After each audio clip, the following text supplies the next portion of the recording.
Hello, everyone out there. This is Dr. Haruna Goro. Let me know where you're joining me from. Please go ahead and share this link with as many people. Get them. I need to just share a few things from my heart. Yesterday, I was live, just, sharing how I felt about the attempted assassination of Donald Trump.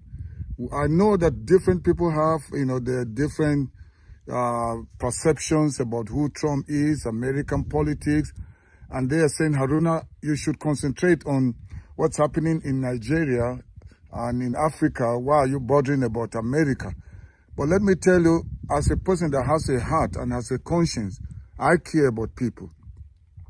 You may have noticed that I've not been speaking much about Nigeria because I called on the nation, I called on the youth. I said, it's your destiny, it's your future, and the future of your children, your great-grandchildren, that is at stake. Many of these career politicians, they are heartless, they are so evil, diabolic, that they don't care about how you feel. They don't care about your destiny. They don't care about your life. They are all about themselves. And many of the people that join politics, they are only concerned about themselves. So that's why they jump from one party to the other. If they're not finding their way here, they jump. You saw what happened in Rivers State, where the local government, the chairman, because of Wike, or let me say wicked, they decided they were going to decamp and just at one go join APC. Meanwhile, they were not voted on the platform of APC. That's how politicians are. Some will go as far as the parliament, go to the Senate, or go to the House of Rep, and then when they get there, they are promised other things. They are promised positions and guarantee election next time. So what do? They forget the people that voted for them. So if you are thinking or believe in what any typical politician tells you, you must be joking, you must be daydreaming.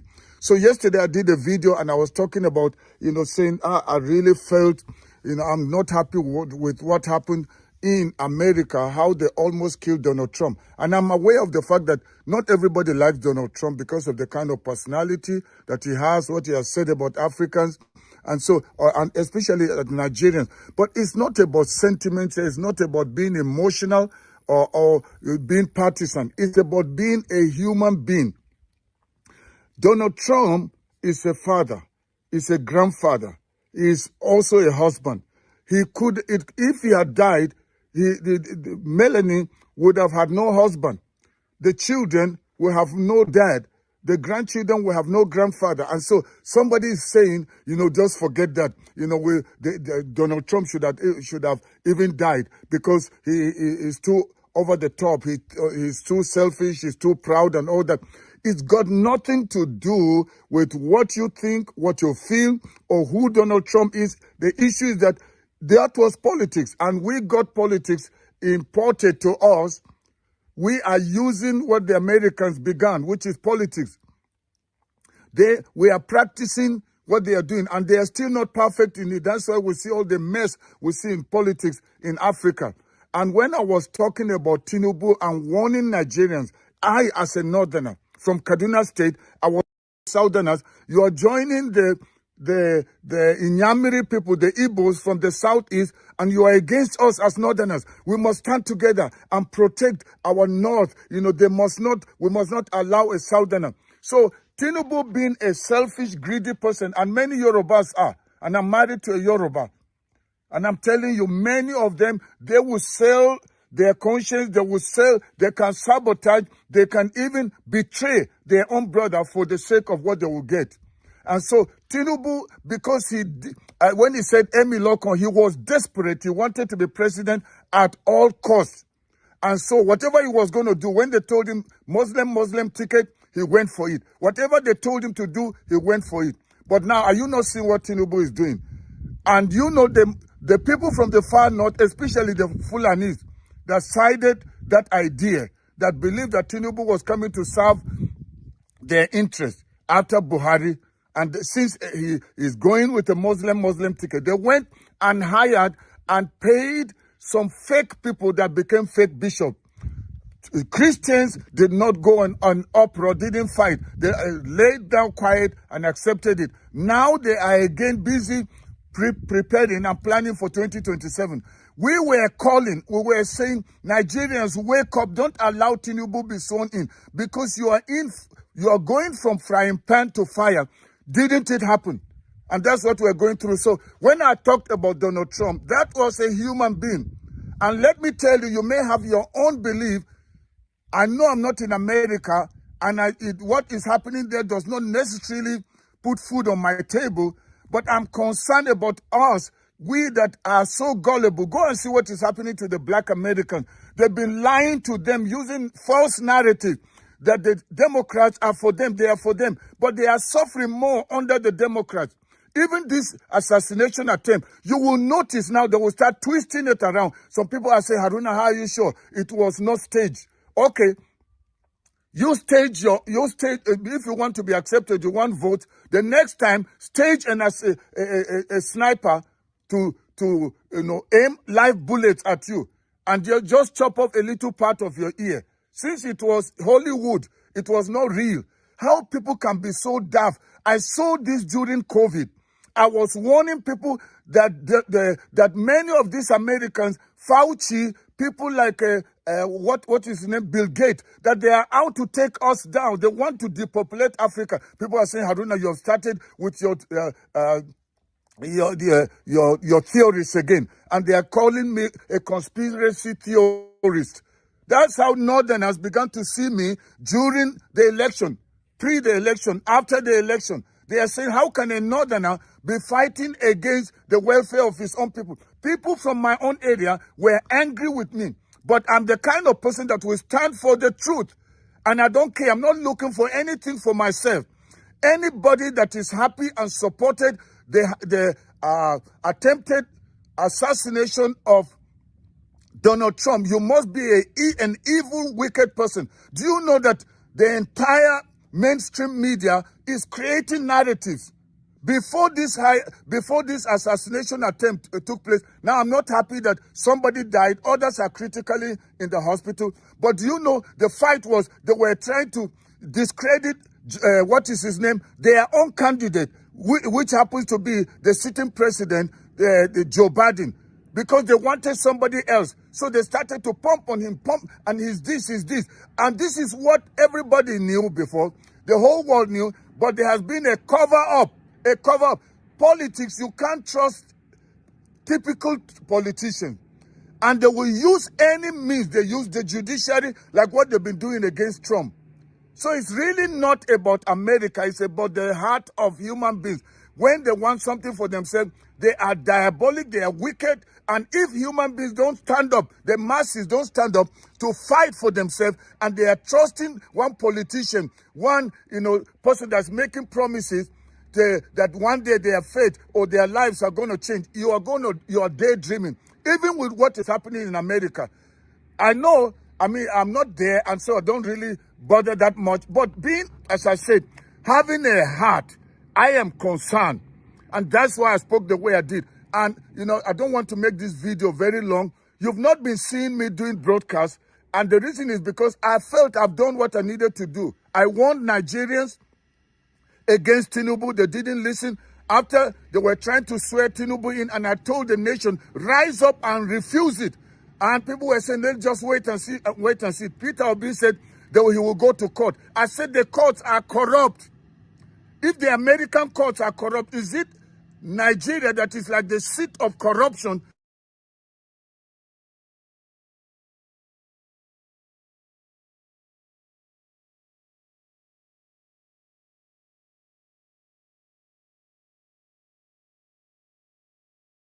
Is on the seat of governance. You think he is not already planning for 2027? Why is Wike there?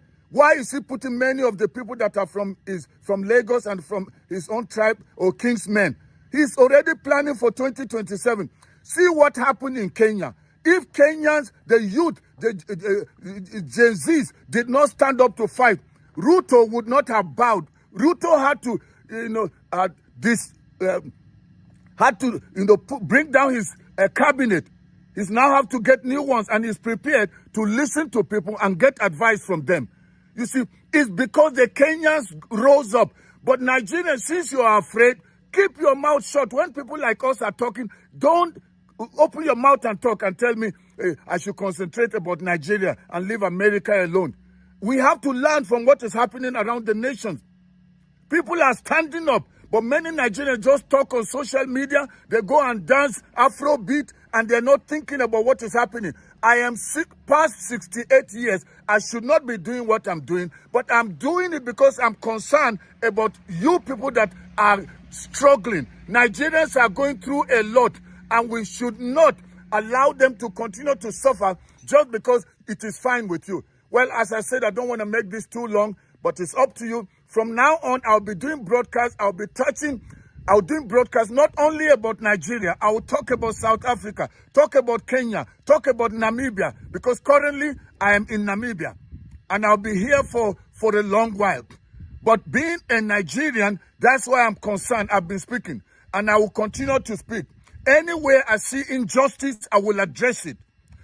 Whether it's America, whether it's Europe, because it's about humanity. And a lot of people on earth, actually, I would say we have got more zombies than people that use their brain. They believe whatever CNN tells them. They believe whatever CNBC tells them, NBC tells them, ABC tells them. And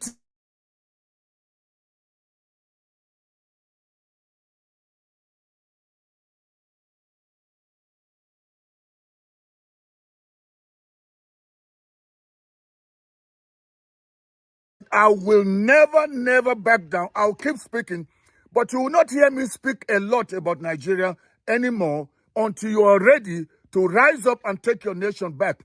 They say a word is enough to the wise. And if Nigerians are wise, they will stand up and take their nation back from these evil, diabolic, wicked men that are just sitting there looking like they have your interest, but they are not thinking about you. All they are concerned is to enrich themselves at the expense of the people. I was so surprised to hear Muslim ticket. Now, what have they done? Because of money, they have signed for LGBTQ. How can Nigeria of all nations agree to this diabolic agenda? Muslims stand against this, and Christians are against this. The tradition in the nation is against it. It's un-African, but because of money, have they not signed? The one that signed it on behalf of the nation, is he not a Muslim? And the LGBT, so they want men to marry men, women to marry men. I mean, women to marry women. This is against the culture of the nation. But because of corruption, they have done it. The nation is quiet. We are not hearing people come out. People are scared. They don't want to die. The death you are afraid of, you're already dead. They have killed you. They've killed your conscience. They've seared your conscience, and they are busy destroying the future, not just your future, but the future of your children and your great-grandchildren. I will never keep quiet, but I'm not going to talk too much again about Nigeria. If you care about your nation, stand up and protect it. They did it in Kenya, and we have seen the effect. We've seen the outcome. See what has happened in Burkina Faso, what has happened just on top of Nigeria, there in Niger, what has happened in Burkina Faso and some other nations. See Senegal, what they have now. And so somebody is telling me, just concentrate on Nigeria. If you care about Nigeria, play your own part and stand up to defend your nation. You've got only one place to call your home, Nigeria. So if you don't fight and you're expecting that some other people should fight for you, politicians are not concerned about you. Wake up, as my wife will always say. Well, thank you very much. Go ahead and share this broadcast. I want to know where you just joined me from. I just had to make this broadcast after the one I did yesterday regarding Donald Trump, because I needed to let people know we cannot allow this to continue. You have to stand in defense of your own nation. Don't wait for 2027 thinking there will be a change. Peter Obi, you say they will give it to Peter Obi. You think they would if you don't stand up now and fight and take your nation back? Well, God bless you. Feel free to share it, and go ahead and subscribe to my channel if you've not already done so. And also on Facebook, I want you to follow me if you've not already done so. And for you, those of you that are returnees, you have done so before, I want to say thank you. Well, let's keep. If I offend you, forgive me. Show me love, oh. I go show you love, oh. But I know they do competition with anybody.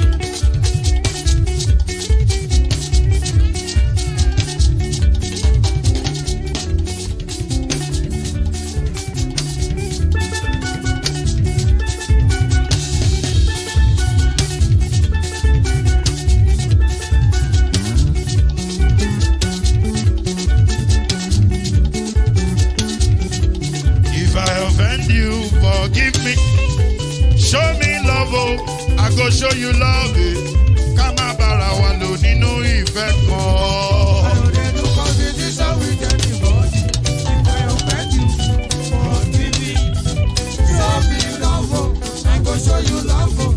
Kama bara wa lo nínú ìfẹ́ kan.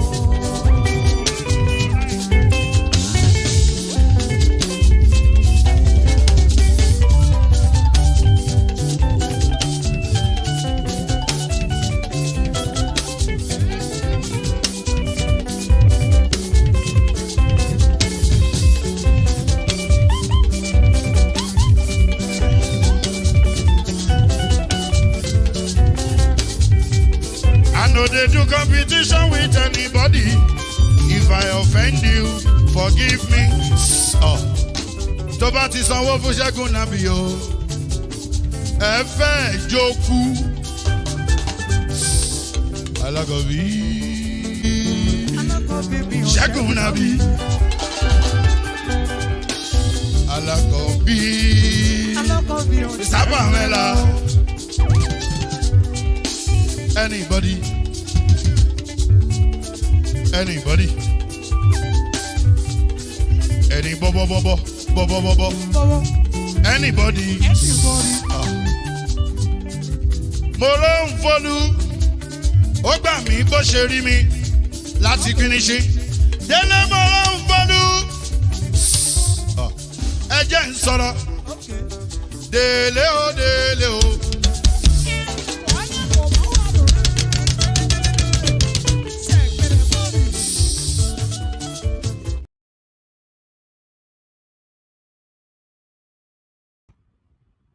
All right.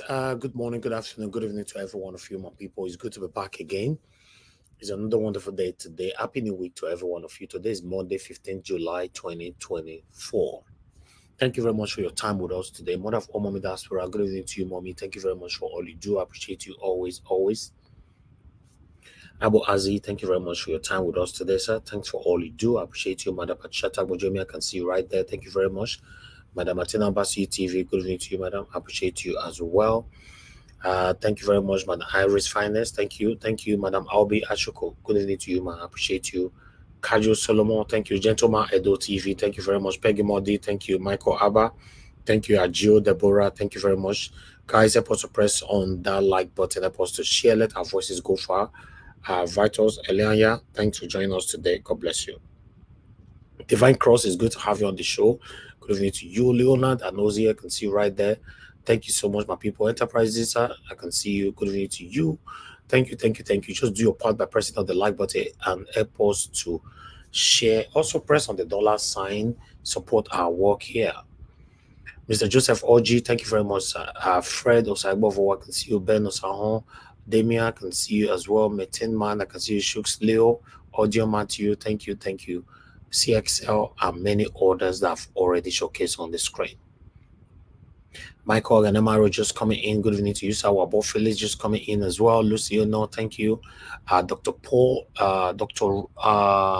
Roy, thank you very much. God bless you. I appreciate you. And I got a super chat earlier on from Kingsley Ogerahi. Thank you very much. May God bless you. May your pocket never ever run dry. I'm very, very grateful. Thank you very much, my people. God bless you. I would like to quickly address a comment that was on the comment section, although I was told not to address it, but I need to address it. We saw your comment, although you have been blocked, but we saw your comment. You came in by saying that, Mr. Elvis, you should have put your career politician father picture next to Oba of Benin, not Obaseki. Obaseki and Aswen Igodaro made their wealth outside politics. How did your father made money if not from the politics? Okay, unfortunately, your name is Orui or Viahon. I'm not going to insult you. I won't disrespect you, but I'm only responding to you because some of you were sent here. I would like to respond to you because the reason why I need to respond to you is that to let you know the difference between you and your child, in case you are married, or you and your husband, or you and your brother or sister. All my life, I have my own career that I'm living, and I will never allow anything to tarnish it. In case you're not aware, in case you're just following us for the first time, and also I'm going to let you know that I work against PDP throughout all my career. Yes, the only reason why I work for Obaseki to come back in second time in office because he was intimidated while he was in APC by Comrade Adam Socio-economic at that time. So I and many Edolites all over the world decided to say we're not going to allow this intimidation and suppression to happen before our eyes. So I used my platform to work for Obaseki to let Socio-economic know that when we see the power we get, I didn't support Obaseki then just because my father is a PDP chieftain. No, I didn't do that.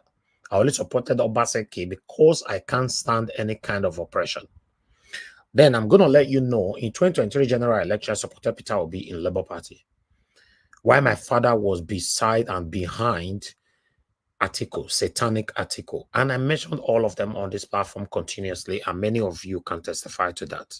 So whatever thing you are trying to say on this platform, unfortunately, nobody will listen to you because before you talk about my family, I've already talked about myself and my family and how and the family where I came from.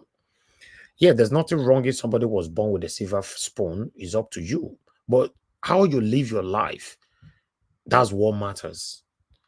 Yes, obviously, yes, I'm not from a poor family, but me, myself, I'm not poor. And I can tell you that everything that I own today was not given me by my father. All right. So don't come here by you and your satanic people that send you here to tell us that, oh, your father is rich, he made his money through politics. Don't judge me by my father. Don't judge me by my mom. I've told you guys before, if you know you have any evidences about my dad, whatever you're talking about, please bring it here. That's why we are not going to insult you. And I promise you, I repeat, I promise you, today is Monday, 15 July, 2024. I promise you, and I will play it here. If you have anything about my mom, please come here and I promise you, don't give it to my mom, don't give it to anybody, bring it directly to me. In fact, when we're on air, just put it on a comment on a private chat. I can't bypass it. I can't pretentiously ignore it because my panelists will read whatever you leave on the private chat. So I will not have no choice than to address it. So listen, my person, you must understand, say, get the way everybody take day. Me, I come live. Me, I don't also start my family, in case you're not aware. I get the way I take to bring my own children up. So if you are using my forefathers or my father or what happened, our ancestors to judge me, you are making your own mistake. I have my own path, my own footprint that I'm creating that will never affect me, that will never ever affect my children and my children's children. So don't come here to tell me about my dad or my father and all that. For me, the kind of life that I live is that whoever, including you that join this panel all the time, whenever you do anything contrary to what I believe on, I will call you out. I don't practice nepotism when it comes to that, and I don't embrace favoritism when it comes to that. So I thought I should address that quickly before you come in, because some of you satanic the man that went all the way from America the other day because of $5,000. He also mentioned similar thing in the past during the time 2023 general election.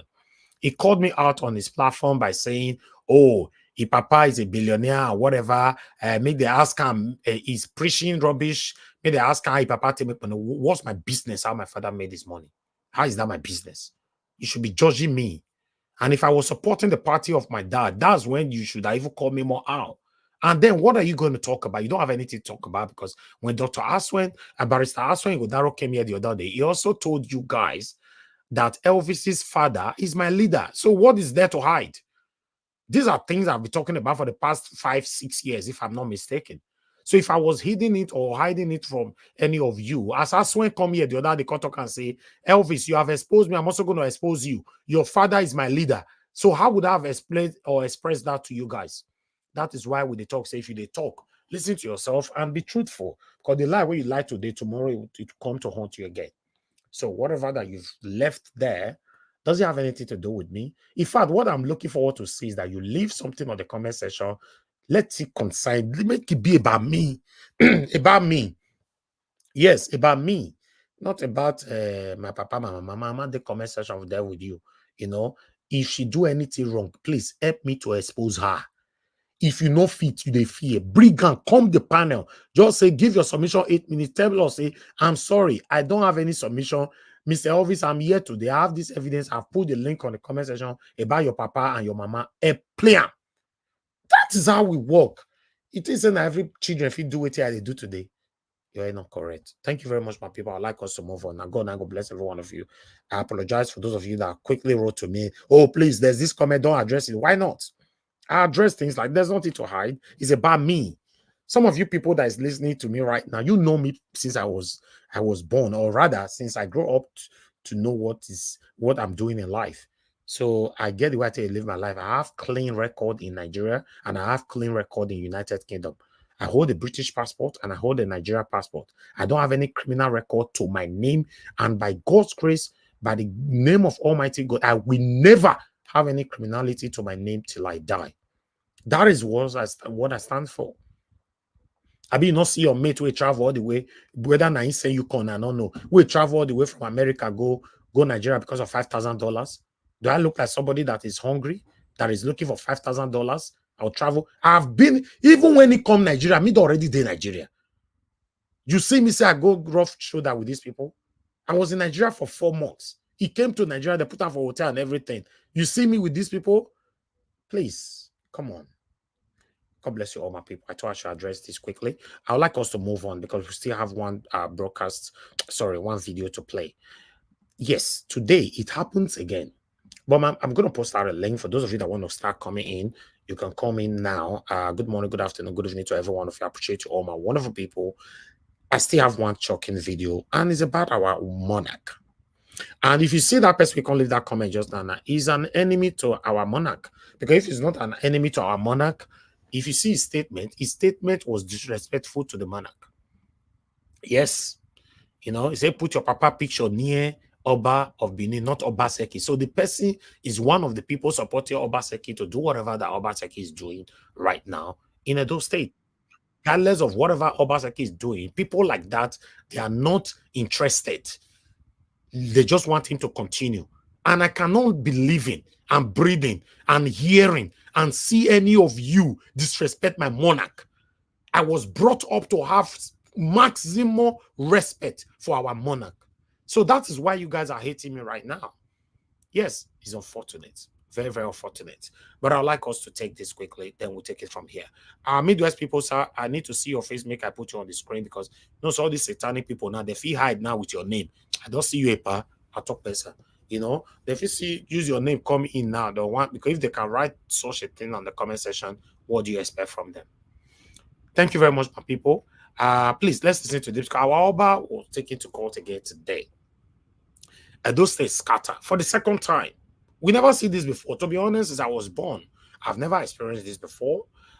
They said it's some enigma. Some enigma, that is what they say. So I'm going to stick with that as well. If you have more details about this, I don't mind you coming in to talk about it. Yes. You know, it's very, very unfortunate that this is happening. Although the whole case has been adjourned again till 17th of October.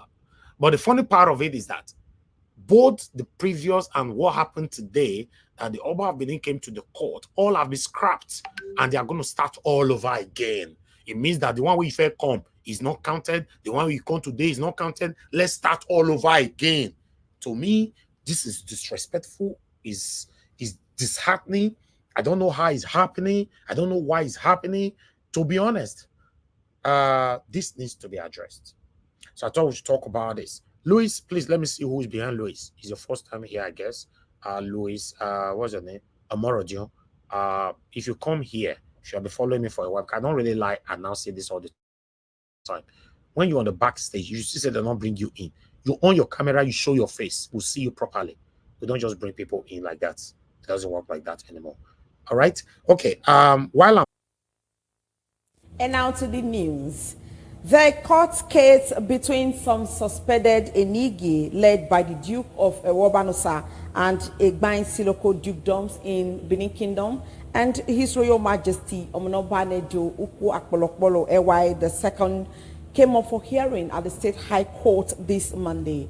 BTV News Esoe Osemenge reports that men of the DSS and the Nigerian police and other security personnel barricaded the entrance into the court premises as most persons were not allowed into the court other than counsel to those directly involved in the matter. Esoe's report is here presented.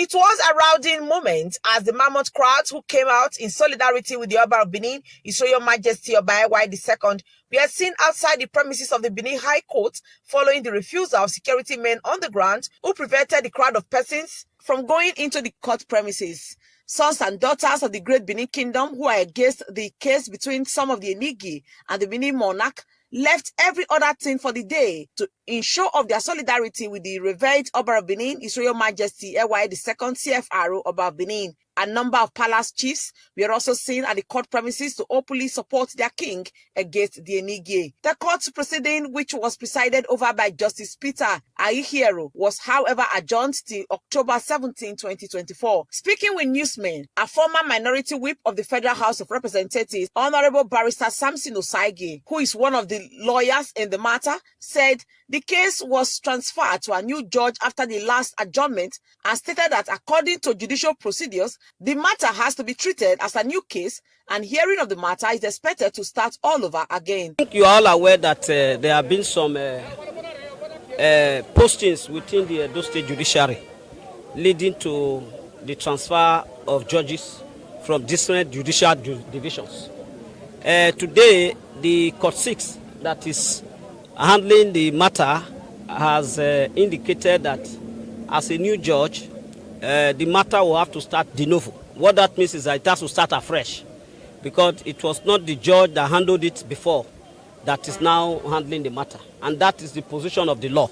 And the matter has now been adjourned to Thursday, 17th of October for continuation of hearing. There was traffic gridlock at Sapele Road in Benin City as the crowd of persons who were obviously angry about the development chanted songs in solidarity as they marched to the palace of the Oba of Benin, His Royal Majesty Oba II after the case was adjourned.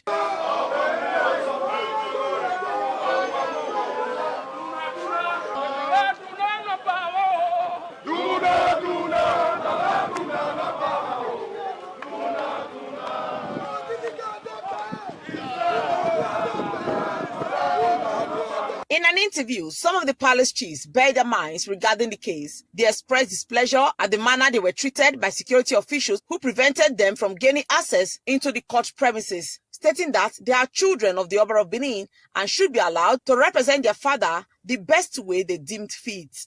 Nobody would take your father to court and you will not escort your father to court to see what is happening. But I am not really happy because the attitude of the police. This is a civil matter. Why are they carrying guns? And we really condemn that move. The government of they are trying to maintain decency and decorum, which is okay. Nobody was threatened. The court premises was already barricaded, and most of the chiefs couldn't get entrance to it. But the palace was ably represented. There is association. There is freedom of association. What they did today, I don't think is the best for the society at all. Why can they gather and block the entrance of the court? It's an abomination, according to the tradition. But it's sacrilegious, according to, you understand me? These things they did today, we are not happy over it at all. We already know that it's a bad case, and I want to again condemn the activities of the rebellious Enigi. The Enigis have the authority to the palace. They cannot be challenging, as it were, the authority of the Oba of Benin. Speaking with journalists, Comrade Tony Kabaka Adun, popularly referred to as the street governor, expressed disappointment at those who dragged the Oba to court and said it is unheard of in the history of Benin Kingdom that the subjects of the Oba, especially the dukes, who are the appointees of the Oba, would take the Benin monarch to court because they allegedly have the backing of some highly placed individuals in the society. He, however, called for the court to dismiss the case to avoid further issues. I know they will be adjourning it because if not the rain today, the masses, the mammoth crowd of Edo Idijin that came out today for the solidarity of our Oba, the monarch. So we are ready for this case. You cannot drag our father and expect us to sit down at home. Never in history. Until they withdraw from this case. Until this case is hereby discharged and acquitted before we can sleep. If not, they will not sleep, we will not sleep. October 17, 2024 is the next adjourned date. Best Orator reporting for BTV News. All right, my people, now so we see them. This one that they beat me for, they say why I go report them, why I go talk about, why I go put Obaseki picture there, why I go do this, why I go do that. Tony Kabaka, Comrade Tony Kabaka talk and say, this is a case between the palace and the government. Now, so you talk, unquote. Why some people say now between the Oba of Benin and the Eningis? For me, I be small picking. I don't know what it happen, but my duty is to bring it here. I don't talk on before. Say this platform, I know they bias. It not concern me. If now my wife case you see, let me know. Bring and come here. If now my mom, my papa, bring it here. Una the first say I put Obaseki there. Is Obaseki not the Edo State governor? Normally, how things supposed to be. What is currently going on right now in Edo State? Let's assume Obaseki is not part of it at all. Is it not the state governor that's supposed to do something about it? Was his duty? Was his responsibility at this particular moment when they are dragging the monarch left to right in his presence under his watch? And you are telling me not to put his picture there? Who is the executive governor of the state, for Christ's sake? Who? You see, we have a problem. One thing you must understand is this. When I was growing up, my parents brought me up to know that my second god on earth is Oba of Benin. I don't know about you. If you are a true Edo son's daughter, you understand what I mean. But if you are not true Edo son's daughter, you can never understand what I mean. But that's why they bring me up. And that can never change in my entire life. So you can't expect me to fold my arms when some satanic group of people are dragging the monarch left to right. And we have a governor that is Edo son, Obaseki, a Nogagasa Obaseki, not be Edo Peking. So even though he's not part of it, but he's the executive governor of the state, he should be able to do something about it. That is why his picture is there. I believe I've answered your question. I appreciate every one of you, my people. I'd like us to move on right now to take this and do this together. But meanwhile, I have some articles that I need. All my videos, don't worry, Mona, not worry. And I know say some of them don't invest now say we don't pass our time. But let me just quickly give you these headlines. Then we can start talking straight away. Press on the like button, help us to share. And let's do this together. Now, God bless you now. But I'd like to quickly start with this one. You can see right there on the screen. Nigerians can now obtain UAE visas. Minister, I talk this one. But my concern about this is that how many times they want to say they don't lift ban, they don't lift ban. Me, I don't hear this thing more than 6 times or 5 times. You know, is this final lifting of the ban or will you another one to get tomorrow? I don't understand. But I say make I can't give una. When I see the date for that, say this one now today, now they do one. They say from October 1st, you know, you cannot use visa to visit Dubai. But meanwhile, I'd like us to quickly take the other one right here so that we can start talking. Ganduje.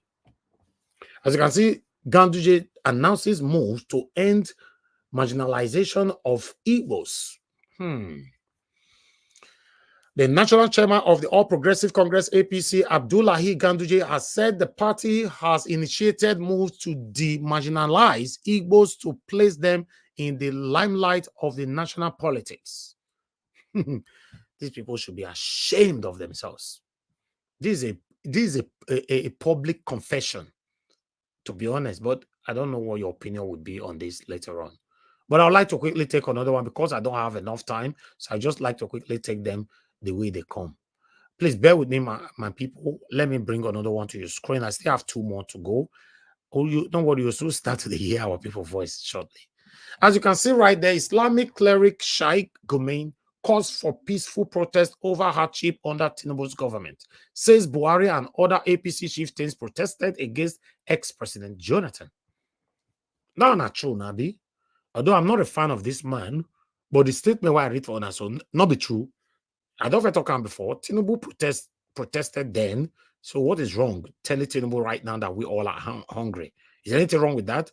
Are we work or doing anything that is against or doing anything different from what the Constitution stated or what Tinubu have done in the past? No. So protesting and telling Tinubu that we are hungry, there's nothing wrong with it. I support that 100%. But meanwhile, I'd like to bring this here. The last one that I have for you is the one on the screen right now. National protest. Tinubu old post supporting attack on government resurfaces online. That's one thing about Nigeria. President Bola Tinubu's old post on X, formerly known as Twitter, favoring protest against former President Goodluck Jonathan administration has surfaced online. Tinubu at the time urged the police not to attack protesters because their lives and children were involved. Unquote, police do not attack protesters. And Tinubu they talk so. Your children are involved. Your lives are involved. Your children's future lies there here. Tinubu had written before he became the president. You don't say, listen, it be like as me they talk online now. Tomorrow now, see, is there. You can see there. As me they talk online now, somebody they will go use some of my word tomorrow for 1 or 2 things. That's why when you are talking, you listen to yourself. You know, be like say as I talk, say I cannot take money for politicians to do the wrong thing and or whatever. Tomorrow now, I come here now say the waiting me can they do now. Please don't call in now. I can't take any call right now. Please bear with us. And I come here say tomorrow now, I don't collect money from politicians. Now they tell you say Tinubu is the best. Tinubu is the best. No, I can never find myself there. You see, Tinubu where they threaten everybody, they go so. Democracy. He did it in the past. He supported it in the past. So Nigerians, until now stop to the press blow, they follow lounges and everywhere they go, they drink 3310. Tinubu is actually waiting, officially waiting for you guys to cry out. Nobody is crying out. As far as I'm concerned, Tinubu is still not aware if there's hunger in the land. I'll continue to say that. Some of you don't like whenever I say that, but that is it. Tinubu is not aware if there's hunger in the land. That's the truth, because nobody's crying. All of us are crying behind our doors, in our kitchen, in our room, in the bedroom with our wives and husbands. That's what we're doing until we occupy the street and let the government know that they're doing the wrong thing. Then they're not aware. My people, that's all I have for you guys today. Thank you very much for your time. Good evening to you all. Good morning, good afternoon, good evening, depending on your own region. I'd like us to move on right now. In case you want to call in, please call in 33 minutes. I'm going to take from you guys so that we can take it from here. The first caller is already here. Thank you very much, Mr. Ose. Thank you for calling in, sir. I'd like you to talk to us. Good evening to you. Yes, sir. Thank you, sir. Talk to us. Thank you, sir. I think maybe you could bring the news. They don't want there for those statements. They don't come outside. They don't go. They don't put that for Bush newspaper. They do for many platforms for paper. So they don't want to see any of those. And they do some come outside or that they for court. And then they do so when they lock all of them for outside. So no, they say me cannot talk. They say me cannot talk about them. Don't mind them. No, make you not talk. You see the power way that they use for the state. With this one now, people they say Obaseki no get out for this to the for. If you don't get high, it's going to go settle the matter for palace. So this one palace matter to settle and not be for they go to do for court. This way the apple never happen before for the state. And it's a big shame. I mean, once see now, where they go now, I mean, once they happy people want to come for power. Because it's not possible. If you see people where they on the Oba, and they don't put the other, me once say I don't want to run now. They don't lose election. I never say they don't lose already because if PDP come back, what they go happen again for the state? I believe say they know what they ground already. They know. They know. So now they want to talk without. Thank you, my brother. No one. Thank you, sir. God bless you, sir. Thank you. Okay. Thank you very much, Mr. Ben. Good evening to you, sir. Hello, good afternoon, Mr. Elvis. I greet you. Good afternoon. Thank you. Please talk to us. Can you hear me? Yes, we can hear you, sir. I just want to appreciate you for bringing Barrister Pata to the platform yesterday. God bless you, my brother. That's what I was waiting to hear from our people. God bless you. Thank you very much. I listened to the entire broadcast, and it was an amazing, a very interesting broadcast. Thank you very much. And also, Mommy Diaspora. Good afternoon, Mommy. I greet you. I know you're listening to us right now. Thank you for all that you do. Really appreciate you. And to my esteemed panelists, God bless you all for coming here every single day. Dr. CM, I know you're at home listening to us. I pray for you that you recover. God grants you divine healing of health and mind and body. In Jesus' name, amen to you. And I want to ask you a question. Please, where is our brother, Mr. Jonathan Kingsley? I haven't seen him in a few days now. Yes, he's very busy. Yes, but it's fine. He's very, very busy. We are talking. He's very busy right now. Okay. Yes. Mr. Jonathan is part of our family, and when you don't see a member of your family that you see every day, you want to ask how they are doing. So, Mr. Jonathan, we know you just confirm that you're busy right now. We miss you on the platform. We miss your voice. We look forward to hearing your voice very soon. And to what's going on. See, these politicians, I said it in the comment section. The politicians don't give a damn about the average Nigerians. They don't care. They don't because if you go on the internet, what do you see? You see Nigerians, flexing, having fun, doing all of those things. So now those politicians they see. They don't see Nigerians they suffer. They don't see Nigerians they suffer.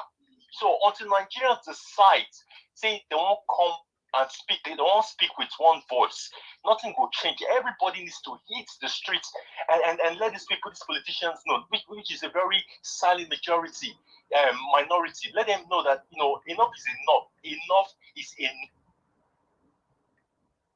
Until that happens, nothing will change. And to the Edo election, I'm so glad Olumide Akpata came to the platform yesterday. As I've said it so many times, he is the man for the job. He's the man for the job. So all my Edo people back home, make them not collect 1,000, 2,000, 3,000, go vote APC or PDP. Because if you go do that one, waiting at the sea, the supper will be times 3 for the next 8 years. So make them try a different party. Make them try a different candidate, which is Barrister Olumide Akpata for that governorship election. Make them not allow APC or PDP enter. Thank you very much, Mr. Alvis. Thank you, sir. Thank you. Thank you very much, Mr. Ben. God bless you, sir. Thank you. Okay. Anybody else call it in because I need to move on to the panel straight away right now. Okay. Let me come back to my callers then. I'll come back to you guys. Okay. Thank you, my people. God bless you all. Please press on the $sign, encourage our work. And God now will bless you. Patricia, my dear sister, I can see you right there. Thanks for joining us today. Good evening to you. Peggy Monday, once again, thank you. God bless every one of you. And God bless you now. Okay, let me quickly come into the first person on the panel, which is give us a mandate. My brother, please talk to us. Good evening to you. Good evening to you. Hopefully you can hear me clearly, sir. Yes, I can hear you. Thank you very much for doing this again today. Greetings to you. Well done job yesterday. Appreciate the time. I beg, thank me properly. I'll not be your candidate. Thank me where I beg for a face. Relax now. Just hold on. Just hold on. Just when the carry wife comes, you need a show. You need a carry neck go outside. Just relax. Thank you very much for a good job. Well done yesterday. Mrs. Elvis, in case you are hearing me, I beg, help me prepare stash and black soup with a good bushmeat for Mr. Helvis with some good wine by the side. Make help me rub him back. Thank you very much, man. Now you are talking. God bless you. Mona they expect Basbos they come for una as well tomorrow. Which Basbos they won't bring? It did tomorrow. Our broadcast tomorrow. Ask when people they come. Oga, there's nothing that you guys will do or that they will do that will surprise me. Who is coming? Aswe. Who is Aswe? Allegedly is the money back from Baseki. Allegedly he has been in government for the past 16 years, right?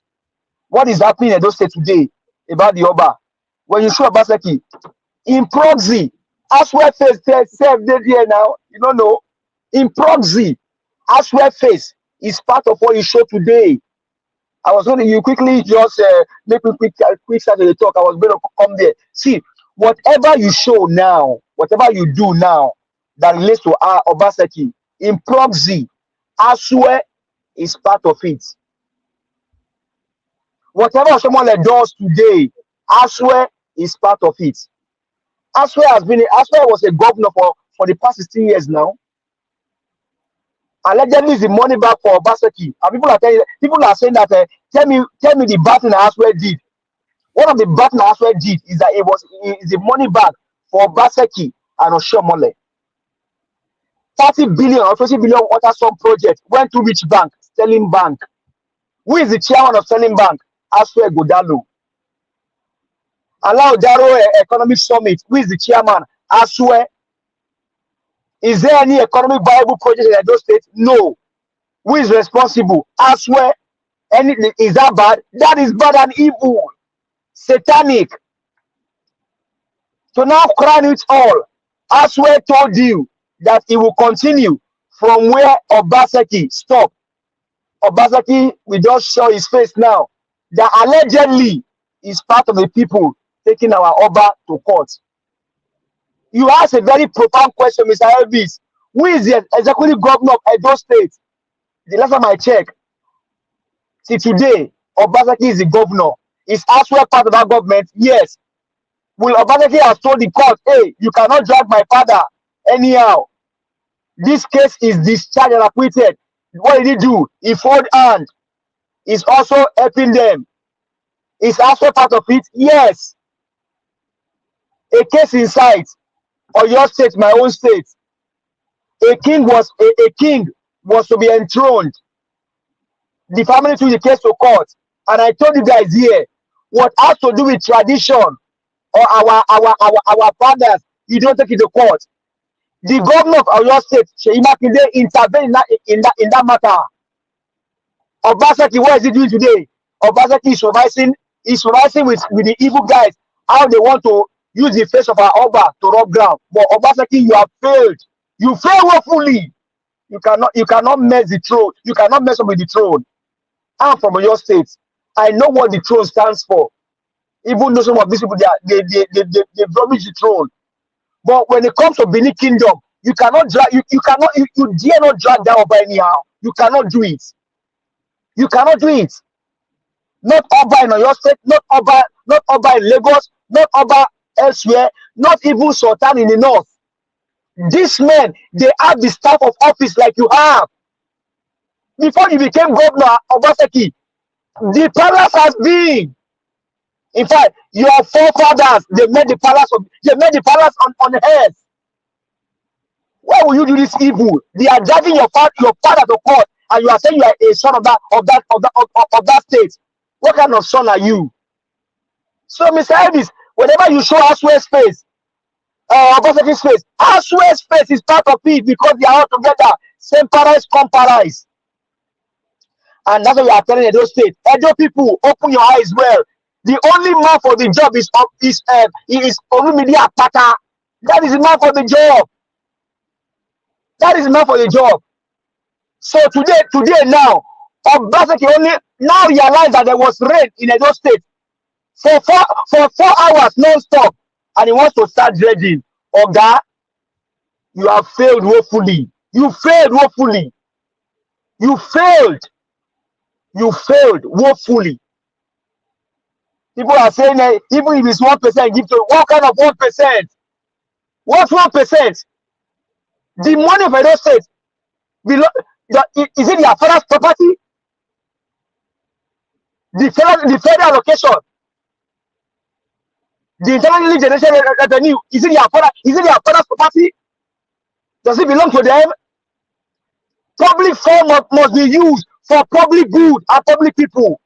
These are people that have enterprise. They have money, they are billionaires without any enterprise. You are telling me this one is the chairman of Dangote, that one is the these are dress up guys. These are dress up guys because they know them. Maybe they went to one Harvard, they took one class in Harvard, or maybe they took one class in Duke or what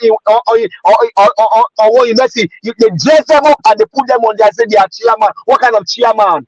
Dangote as it stands today. My money is in Dangote. Mr. Elvis, your money is in Dangote. Mr. Alex, your money is in Dangote. Rosie, I know you are not here today. Your money is in Dangote. Mr. Jonathan, your money is in Dangote. Mr. Chimeze, your money is in Dangote. Madam Irene Finance, your money is in Dangote. Mommy Diaspora, your money is for Dangote. So don't come and booga and say he's the chairman of that. What chairman? Olegba, thief, not a thief collect him. You are telling me what kind of chairman? Let him come and be chairman of other corporation. Hey, whenever you show Obaseki's face, Aswe's face is there in proxy. Aswe has been a governor for the past 16 years. He ruled under Oshomole. What did they do? They destroyed Edo State. It's an eyesore that Oshomole will come to Edo State and people will still gather to welcome Oshomole in Edo State. It's an eyesore. Edo people, what is your problem? As I talk to you about Edo, I talk to Oyo State also. What is your APC and PDP? Are they not dealt with you guys enough? Should PDP and APC come for rally and you show up there? Should PDP and APC come for rally and you show up? It's a question. Should Oshomole come to Edo State and say want to campaign for one person that they said he has a challenge during childbirth because of election now, he has a challenge. Should Oshomole come to Edo State and you listen to him? Should Obaseki campaign for anybody and you listen to them? Should Aswa even come and speak and you hear them? Should Don Pedro Obaseki come and speak and you hear him? Somebody is coming here. Who care about who is coming here? Who care about him? His brother has been the governor for 8 years. What has he done? These evil people, you are dragging over to court. You are the governor as it stands today. The box stop at your desk, and you are there, Mr. Elvis. You did it for Obaseki. I sent you an email. We'll not discuss that here. But please, my brother, let's rethink because those things must be liberated, sir. And whoever is driving Mr. Elvis because of a power in PDP, hey, sit down for us. Mr. Elvis has told us his own ground. You cannot drag Mr. Elvis because of a power in PDP. How many of you can even do it that your father is in PDP and you are against your father? This man comes here every day and speaks to Nigerians and he tells you, he has just mentioned it now. The worst of it all, he said, if it's my wife, Bible says husband and wife, they are one. This man said, if my wife does anything evil, bring it here, I will play it. What more do you want? Can you do what this man is doing? Can you go and stay in Nigeria for 4 months? Can you be in Nigeria for 4 months driving in a bad road? I don't even know how you did it, my brother, but God bless you. Because the security in that place is not even guaranteed. But you were there for 4 months. What you eat, what you drink, I don't know. But only God can bless you. So if you are driving Mr. Elvis because of, say, a party for PDP, hey, Oga or Madam, enter house. Because there is no way you can drive. This man has told us, I gave my lane a party for your own lane. And my brother, sir, I would just say, just call it quit a beg. Just let see, Ebenezer Obey sang a song. Kò sí ọgbọ́n tó lè dá, kò sí wà tó lè wù, kò sọ́nà tó lè mọ̀. So there's nothing you can do to please human being. Just day your day, let them be their day. But we all, the work of our hand will judge us in the last day. Thank you. Thank you very much, my brother. God bless you. I appreciate you, sir. All right, give us a mandate now. God will bless you. Thank you so much. Thank you. Because of your submission, there's something I never wanted to say, but I need to say it today. I didn't consult anybody before saying this because I know if I consult anybody, almost anybody that I will tell will stop me from saying this, but I need to say this on life. I want to let you guys know that the career, the path that I've chosen for myself, have affected me in a different way that I don't talk about. But I want to let you guys know now that my own father, my lovely father, okay, let's move on. Let me call on the next person. I'll just move on. Thank you, Midwest people. God bless you, sir. Good evening Mr. to Elvis, you. Mr. Elvis, can you hear me? Yeah. You don't owe us any explanation. My brother, you are going too far. Please, whoever does not understand, let them not understand. You don't owe any apology. Thank you. Thank you, sir. Midwest people, thank you very much, sir, for your time with us today. After Midwest people, I'll come to Oga Louis. Oga Louis, sorry, you're supposed to be the second person, but don't worry. After Midwest people, you speak. Midwest people, it's good to have you, sir. Have you on the show, sir. I'll talk. Good evening, sir. Talk to us. Thank you, my brother. I greet everybody and people who also took their time to listen to us and who are watching us across the globe. I greet every one of you this evening. Wherever you are, some people are there in the morning. I also greet you good morning, good afternoon, good evening. For me, if I tell you, if I look at what is going on in my state, particular what just happened today to my gig, I'm so sad. I know many Benin people, though indigenous, are very sad. We have to be sincere. And particularly those who mean well for our land and those who know where we are coming from as an Edo people, historically and everything. Sometimes what I want to say is this. I think I will advise people, I keep saying, let's put emotion aside. A lot of mistake has been made in the past, but what I feel we should do as Edo is to carefully analyze this matter, because for every nonsense, there is a sense in it. And if we analyze them carefully and evaluate it carefully, we will know what to demand from Nigeria. We are due for self-autonomy. I have to tell you today. If you go to South Africa, there's a country inside South Africa. If you go to France, there's a country. Go to Italy. There are things, they are still bound together, but there are things they are doing. Vatican is a country of its own. Somehow, there are regulations. So there are some part of South Africa that you see, you think it's yours with South Africa. No, they are just sovereign. And they have their own autonomous right.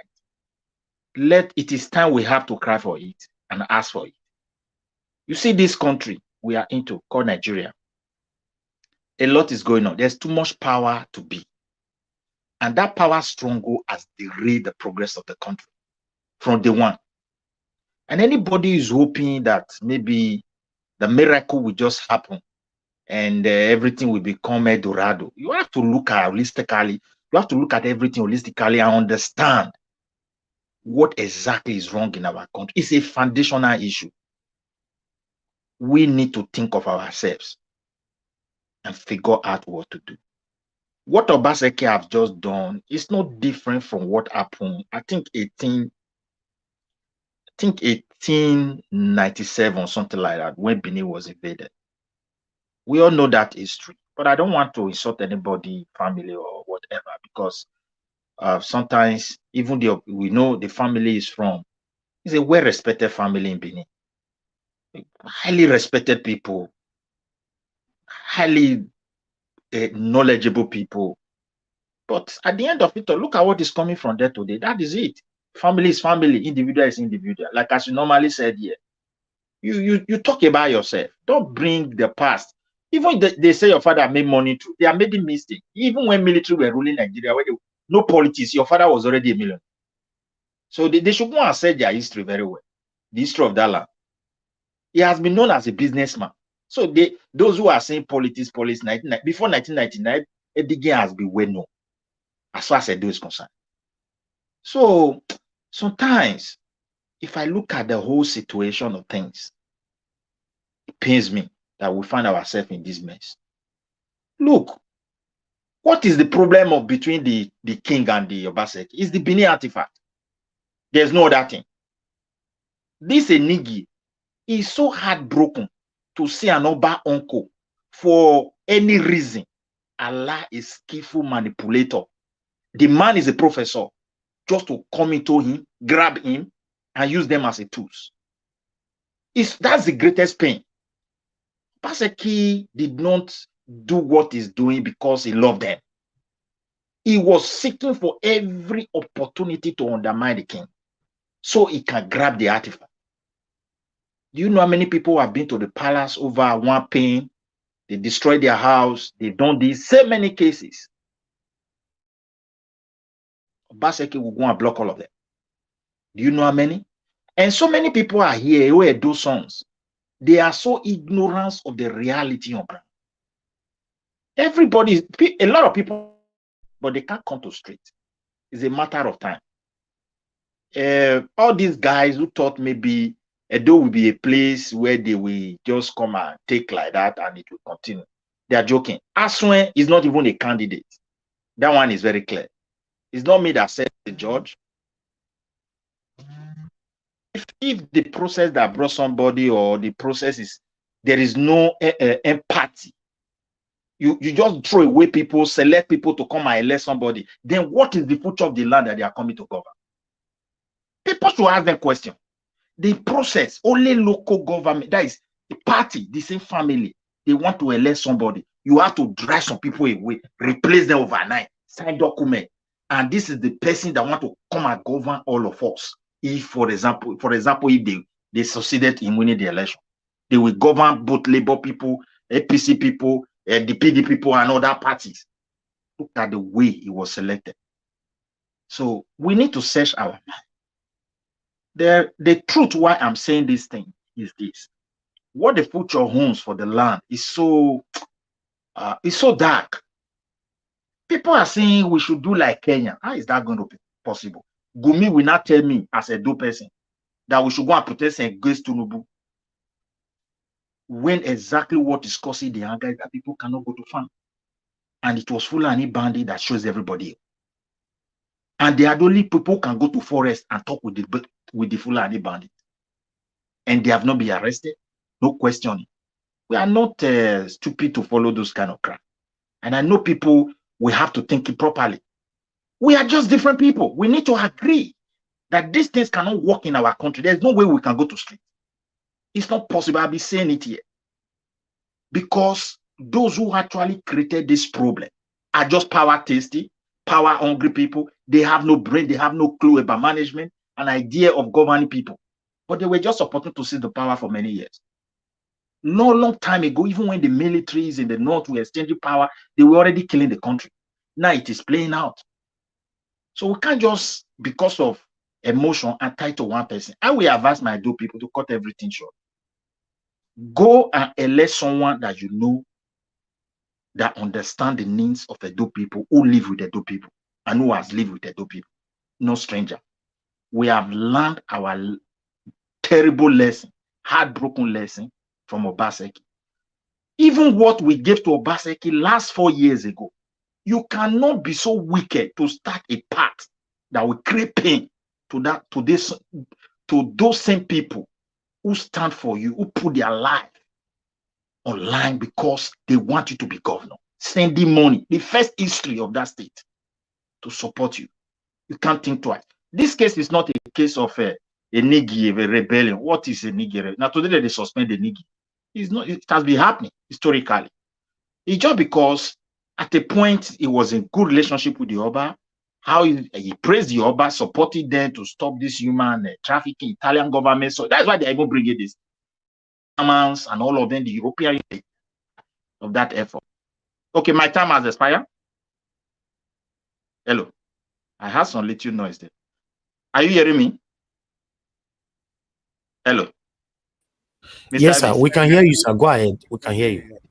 So it suddenly, it just, because he's a very, very dangerous person.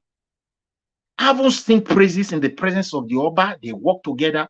He went behind him and planned Amua and some trust fund. And the plan of that trust fund is the plan that was there. We bring it, and they will use it to loan money from them. Such a way they never see you, don't they sell out.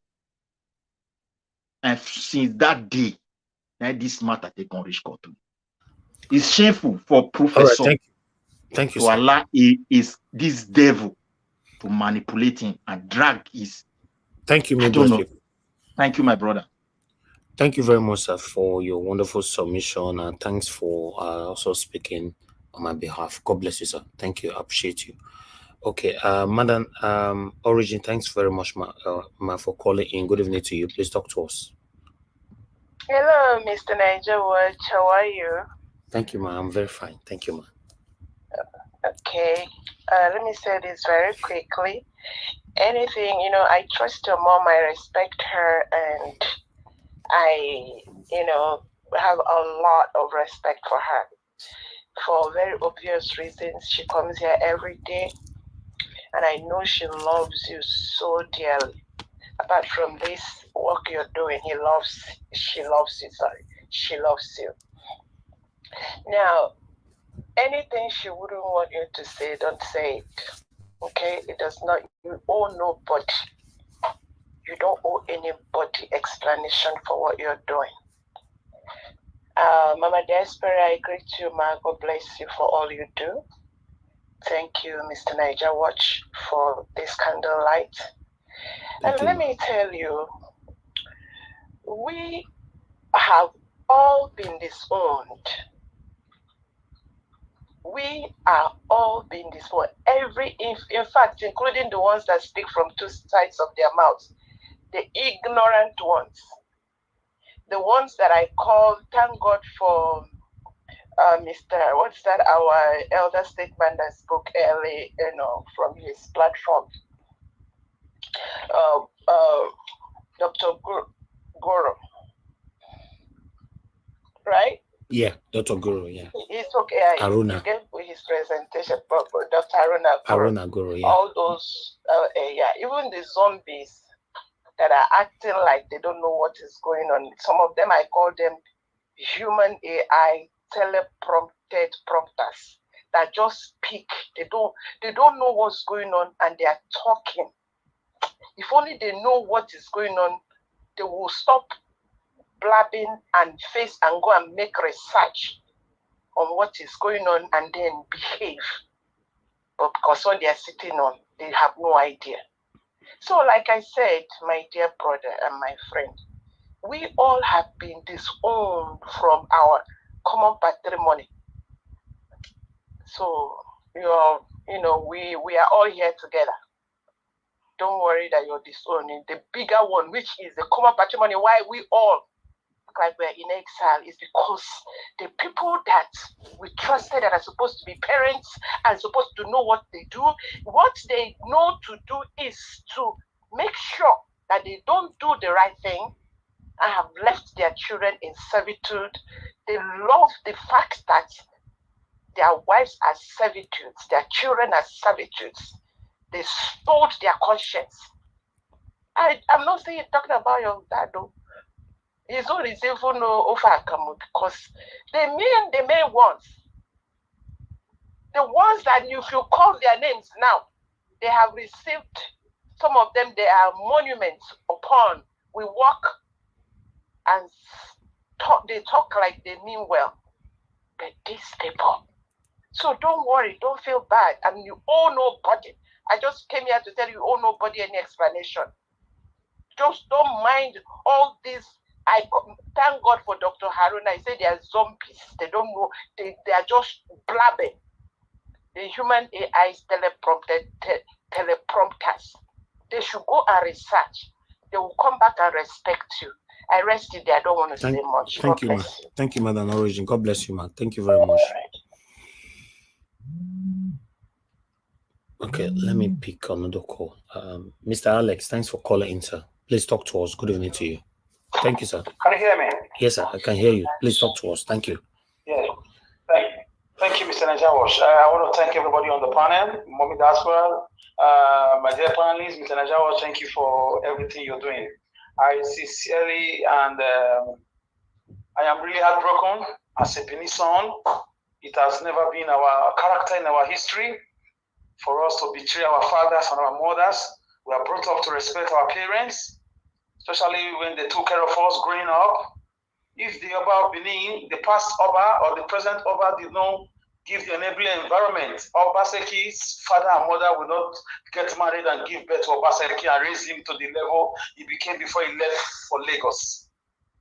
Yes, the Nigerian government, yeah, they are not totally in charge of Edo State.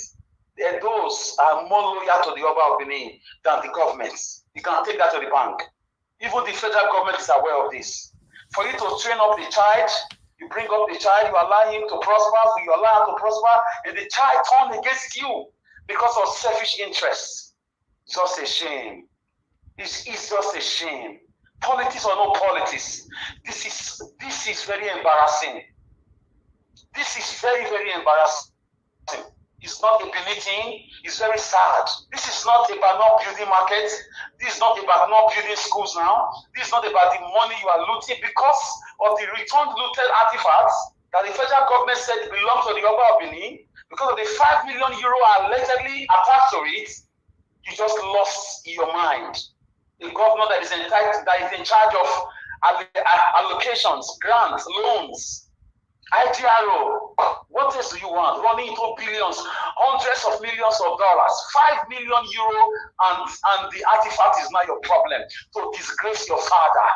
He's only a bad child, a wicked child. I begin to question the forced Holy Go of this man. Where exactly is this man from?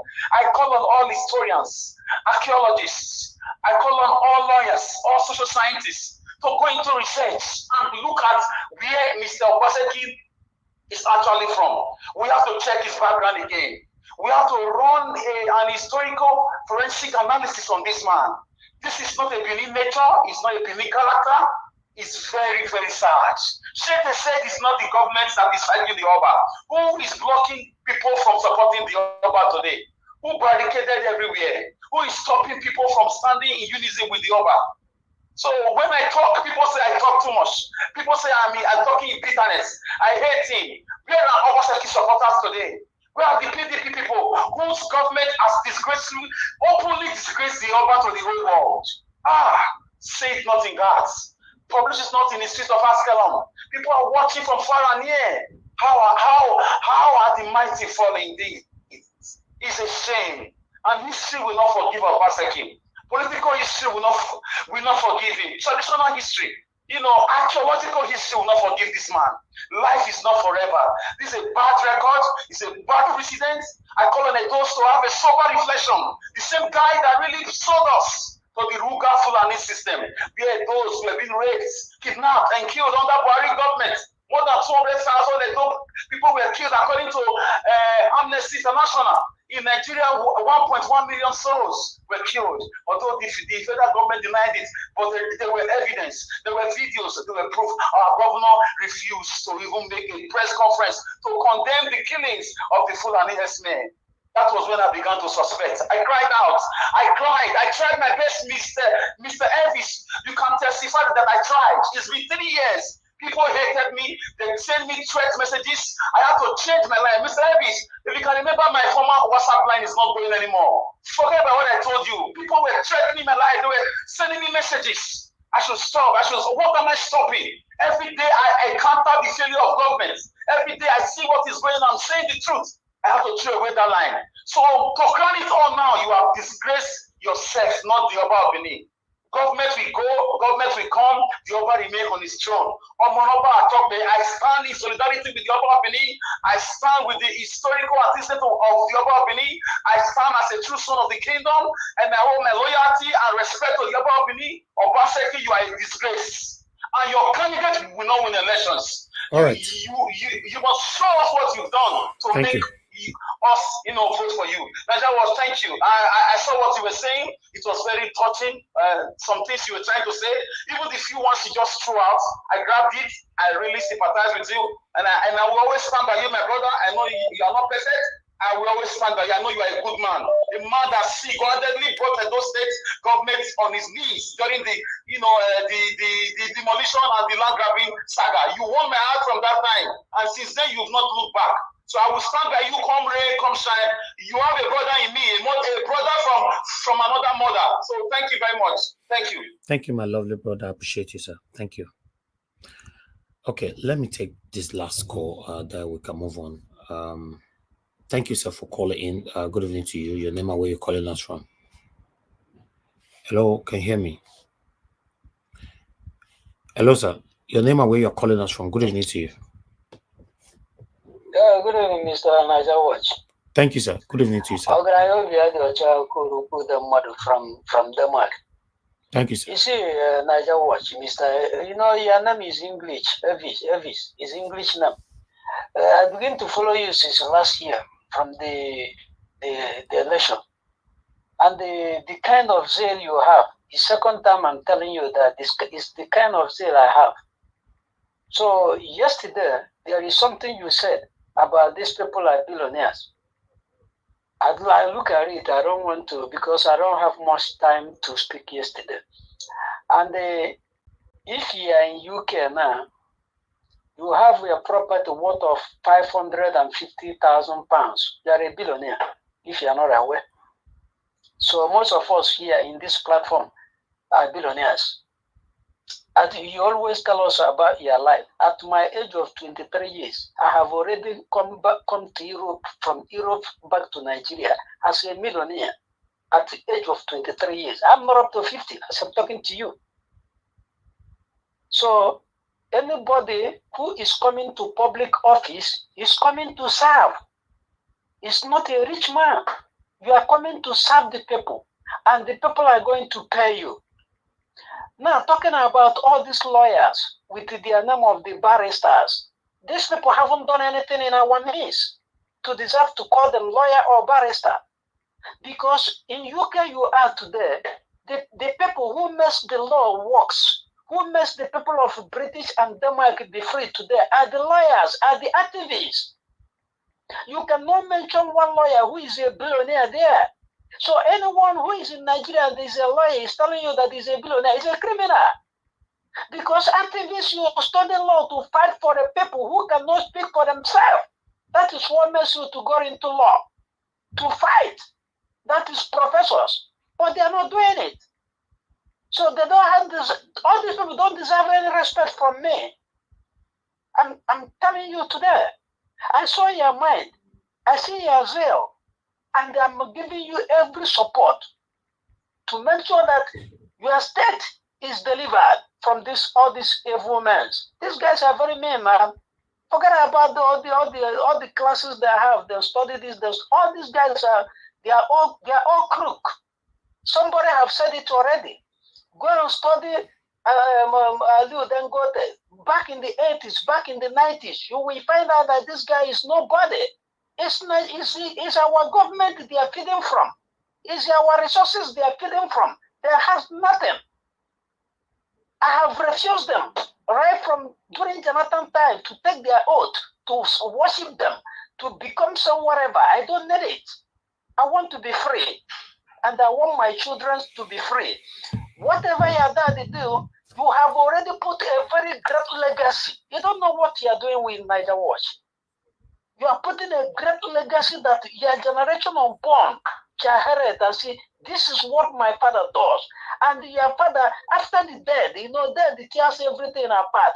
After the death, your father will bear his name, you will bear your name. You don't know that?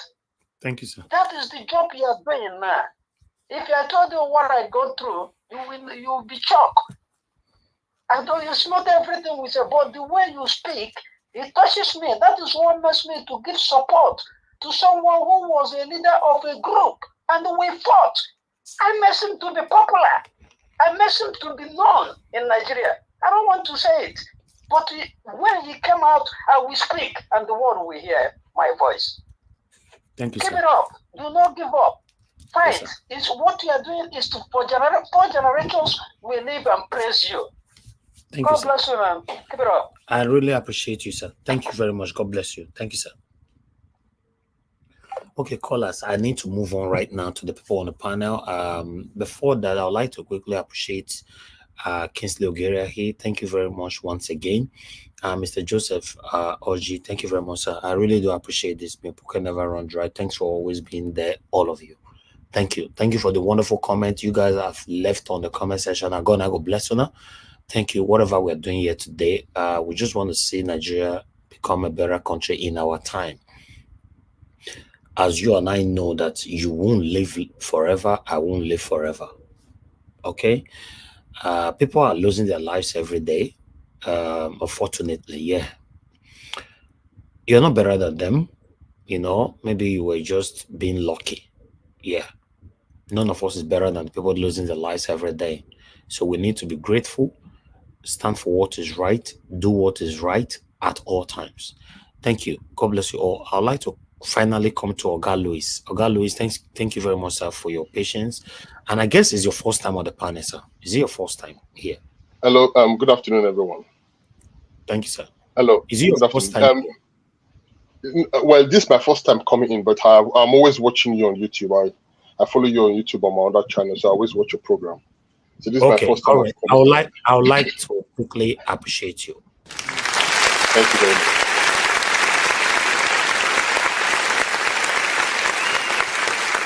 Thank you very, very much. Thank you, sir. Thank you, sir. Please talk to us. It is one thing I like is to see a young man who's upright in spirit in a society that is so littered with corrupt minds. It's rare.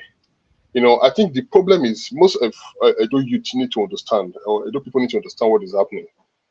There is a planned strategy that has been going on for since 1897 when Benin was invaded.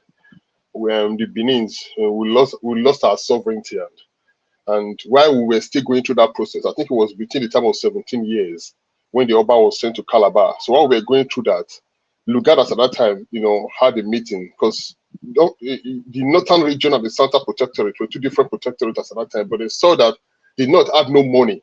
So they kept borrowing money from the south to finance the north. So that was where the amalgamation took place, to just bring them together to make one country. And Lugard said the amalgamation was done for economic convenience. So since that time onward, there have been continuous plan, you know, to completely abolish the monarchy of Benin. Most Benin people need to understand that what is happening is actually a strategy. Now, the Chief Agwo Obaseki, that's this current governor's, you know, grandfather, you know, he worked with the British at that time and did so much havoc in that area. So when the monarchy was restored in 1914, that was before the amalgamation was signed. You know, because after the Oba was sent to Calabar, there were several wars that was going on in Benin.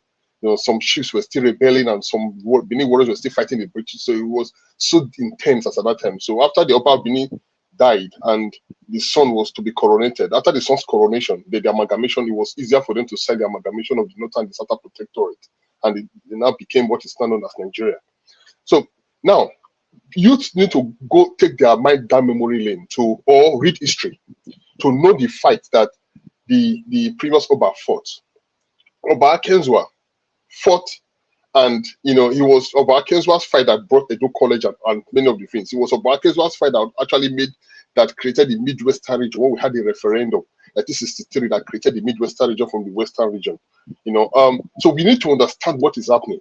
Now, one problem I have with Nigerian politicians is that they don't have memory. They really don't learn from their actions. What is happening today, trust me, is going to happen again to maybe someone else in different state. They don't learn. Now, according to the APC plan, they had the plan that after Oshomole's government, someone else was supposed to be the governor after Oshomole. But Oshomole imposed Obaseki on the people. That was against what they initially planned. And you know, Nigerians, they love you more when you are more like a dummy. You don't talk. So this guy doesn't talk. He always follow. He always listen. They forget that when someone is himself, the person is always expressional. The person always say things the way it is and try to. The person stands for. So he has some policies and he has a value that he maintains and a reputation. Nigerian politicians don't like people like that, and that's the reason why they keep recycling bad eggs into the system. They like those who they feel they can control, and it has never really worked. The only state that has worked in a way in Nigeria is Lagos, where you have Tinubu. You know, after the Tinubu's government, he kept putting in songs and political songs. It has never worked in any other place in Nigeria. It has never worked. Look at what is happening in Rivers State today. Wike put his anointed son, and look at the crisis. Oshowole put Obaseki. Look at the crisis. It has never worked. And now the Obaseki is trying to put us in Hudalo. It's never going to work. Because when that guy comes, it's also going to come to a destructive plan, and it goes on like that. So Edo people need to learn to know what is happening. It's not just with Obaseki. It's the ongoing. I remember the first election when Obaseki was coming in. I personally, at that time, I supported Izeyamu then to be the governor of Edo State, and we knew what was going to happen because what was for our campaign there was Obaseki was coming in to continue from where his great grandfather left off. His great grandfather left off. Obaseki. That was the campaign then, and he actually came out there to say no, that that he had no plan to continue from his great grandfather's atrocities against the Benin and against the throne. But when he came in, that was exactly what they saw. Now, in life, there are some people that, you know, there is a limit to that destructive agenda. Some people don't have limits, just like Pharaoh in Egypt. Upon all the sense that God showed to Pharaoh through Moses, the heart of Pharaoh was still hardened. There are people like that. And Obaseki happens to be one of those persons. There are people that their heart are hardened. They don't care to know the havoc that their actions will create. They don't care to know. As far as they are concerned, they must go home with it. There are people like that. And such people, you must be very careful. And one thing I also say is, see, anybody in life, when you are doing anything, wherever you find yourself, when you're working with a person that has nothing to lose, be very careful with such people. Anybody will say, I don't care, I'll do it. I don't care what will happen. Such people, be very careful with them. Work with people that have something to lose.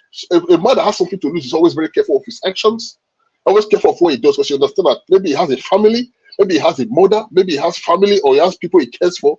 So that you know that, please, I don't want my actions to affect this or affect that.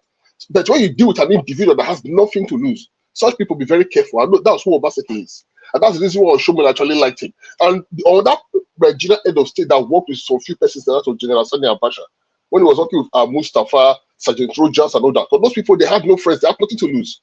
So you're dealing with a human being that has nothing to lose. Be very, very careful. Because such people, they can go the extreme measure. They don't care to know the outcome. They don't care to know the devastation. They don't care to know anything. So that's what is happening. So Edo people should be very careful. And I've come to see that most Edo people, when you for example, when I don't know, on Facebook, a musician released a song, he has to praise the Oba. When she released the song, the next day I saw on Facebook, people were attacking the woman for releasing the song to praise the Oba. And the man said that it was a bad timing. What do you mean by bad timing? Anyone can praise the Oba whatever they like. So it's their king. We have traditional rulers in other states in Nigeria. Why is there so much attack towards the Benin?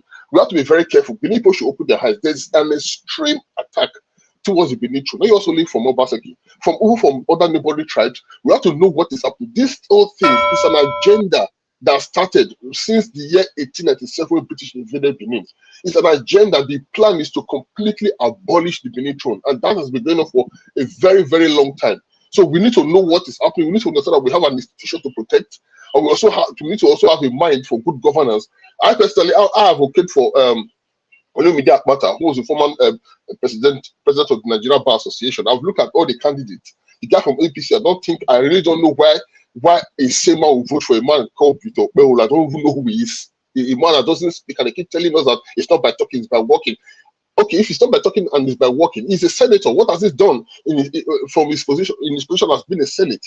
So we have to look at things from that point, because the Nigerians today, they don't reason, and that's the problem. Nigerians don't reason. Nigerians follow this one talk this. Let's vote for this. This one want share money give us. Over the solidarity movement that was done a few days ago, when some people came out to rally for Obaseki or Aswe in those states, I was even told.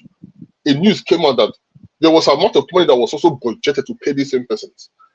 On Arise Television a few days ago, John Chuma was saying that almost $2 or $3 million was paid by Obaseki for the primary that was conducted, that has been annulled by the state high court.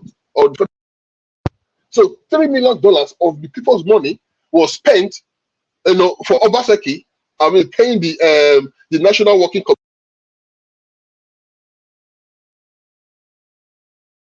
to pick his God and his political. I won't say it's God perfect anyway. Let's be honest with that. That guy is a man of his own. Like the legacy, the Restoration Trust, the one that was put together to actually take the artifacts that was coming into Benin. As well, hello? Can you hear me? Please round up in 30 seconds. Thank you, sir. Yes. Aswa Godalo is in charge of it. He orchestrated the plan.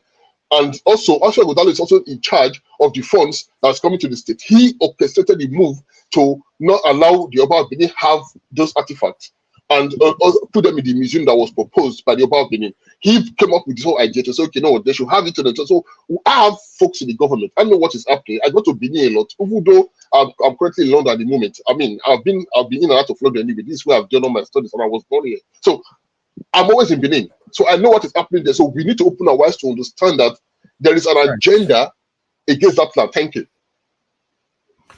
Okay, Mr. Louis, thank you very much, sir. God bless you. I really do appreciate your submission. To be honest, I will implore you to please come into the panel all the time because your submission is very, very important for us. On this platform, we can't do it alone. It's a collective effort. My wonderful panelists are doing an amazing job here every day.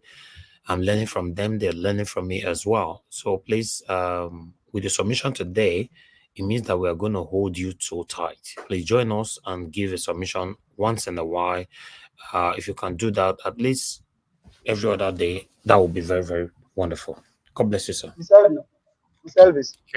Yes, Professor I beg, no best. I want to implore you, that clap, say if you give me Louis once again, don't because they say it's support to me there. But like I said here sometimes ago, it's an agenda by people to destroy the Benin Kingdom. If you help me clap for Mr. Louis again, so maybe that will bring and come back again every time. I beg, help me clap for him again. This man, all a day here.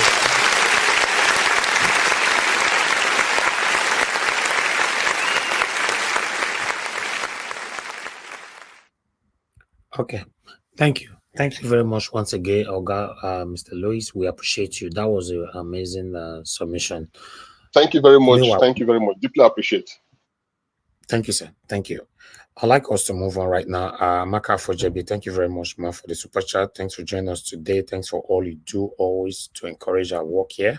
I appreciate you, man. Thank you, Didier Anthony. Thank you very much, Mr. Joseph Orji, once again. Kiss Logeria here. I appreciate you all. Guys, do your part. Press on the like button, help us to share. I'd like us to move on now because we have the next people here with us. Let me go to Oga Chris. Oga Chris, it's good to have you on the show. Good evening to you, sir. Please talk to us. Mr. It's like you jumped me, right? Oh, I think so. I think so. You don't talk, not your verse. I beg. Talk to us now. It's good. Please always draw my attention back to whenever these mistakes happen. Sometimes we're not perfect here. Abdul Malik, please take the floor, sir. Thank you. God bless you. Thank you very much. Good evening, Nigeria world. Good evening, everybody in the panel. Good evening, Nigeria. Oba of Benin taken to court for the second time. It is a taboo and it's forbidden something. I don't believe this has happened before in Benin Kingdom. You see, for me, the way I've seen it is that it's like there is somebody in the government behind this. Because it's not Onege. How it is Onege, they will settle the matter at the palace. Yeah, they will not take Oba to court. There is somebody in the government behind this shenanigan, everything. Yeah, that is the way I see it. And it's very bad. It's not good something. Oba is Oba. They're supposed to have respect for Oba. How can you take Oba to court for the second time? Even the case today is postponed. The 19th of October, right? You see, those people, they are very desperate people. No, 17th of October, 17th. Sorry. Thank you, October 17th. All those government, they are very desperate people. They want to do everything first. They want to get everything first in their power. You understand? I don't know, and such people, we are still campaigning for such people to come back to this to govern the state. I don't know, some of us, sorry to say, We don't know what we are doing.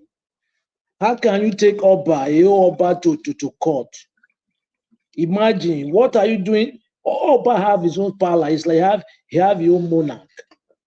Anything that come to that we're supposed to settle in the old palace.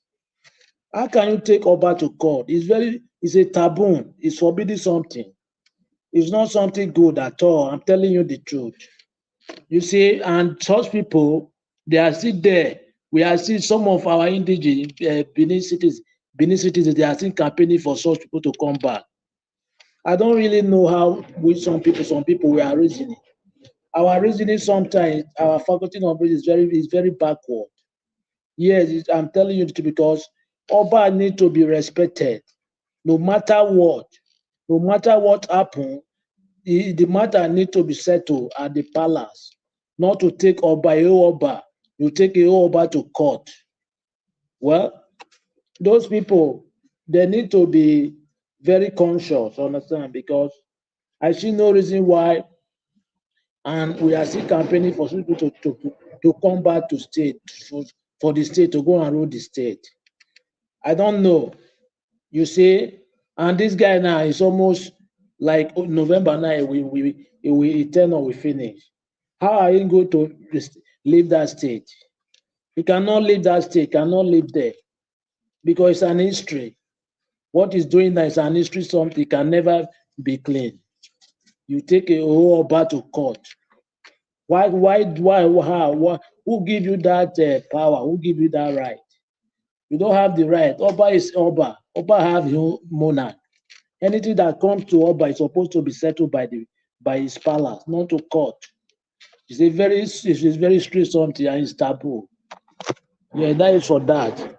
You see this guy now, this Gumi is coming out that they should protest against Tinubu. Yeah, well, it's good something, but I don't know how that protest will hold because when you see now, that very day now, I believe some of them, they will not come out. They will change their mind. But they are saying it now that they should protest. But that very day now, when the times come, some of them will disappoint. Yeah, they will not have one mind. They will not agree one thing. They will be disappointed, some of them. It's only few will come out that very day. And you see now, everything now in Nigeria is getting worse every day. I see no reason why they are waiting. Because they're not supposed to wait. They're supposed to take the street. Without veto, even though somebody don't tell you. Because the way the country is going now, is getting worse. There's nothing change. Everything is costing everywhere, all the state. Edo State and Kogi State and one state, they have highest cost of living now currently in Nigeria. And Edo State have everything. We can plant any crops in our state. All the crops can germinate in Edo State. Rice, yam, cassava, cocoa, sugarcane, everything can germinate there in our state. Both cash crop and arable crop. But Edo State now is one of the states that cost of living. Yes, you imagine they cannot address insecurity. Let them address insecurity. We know how people will go to start going to farm. How many years in office? 1 year and how many months? You can't address insecurity one day. What are you doing there? What is your plan? You don't have any plan for the citizen.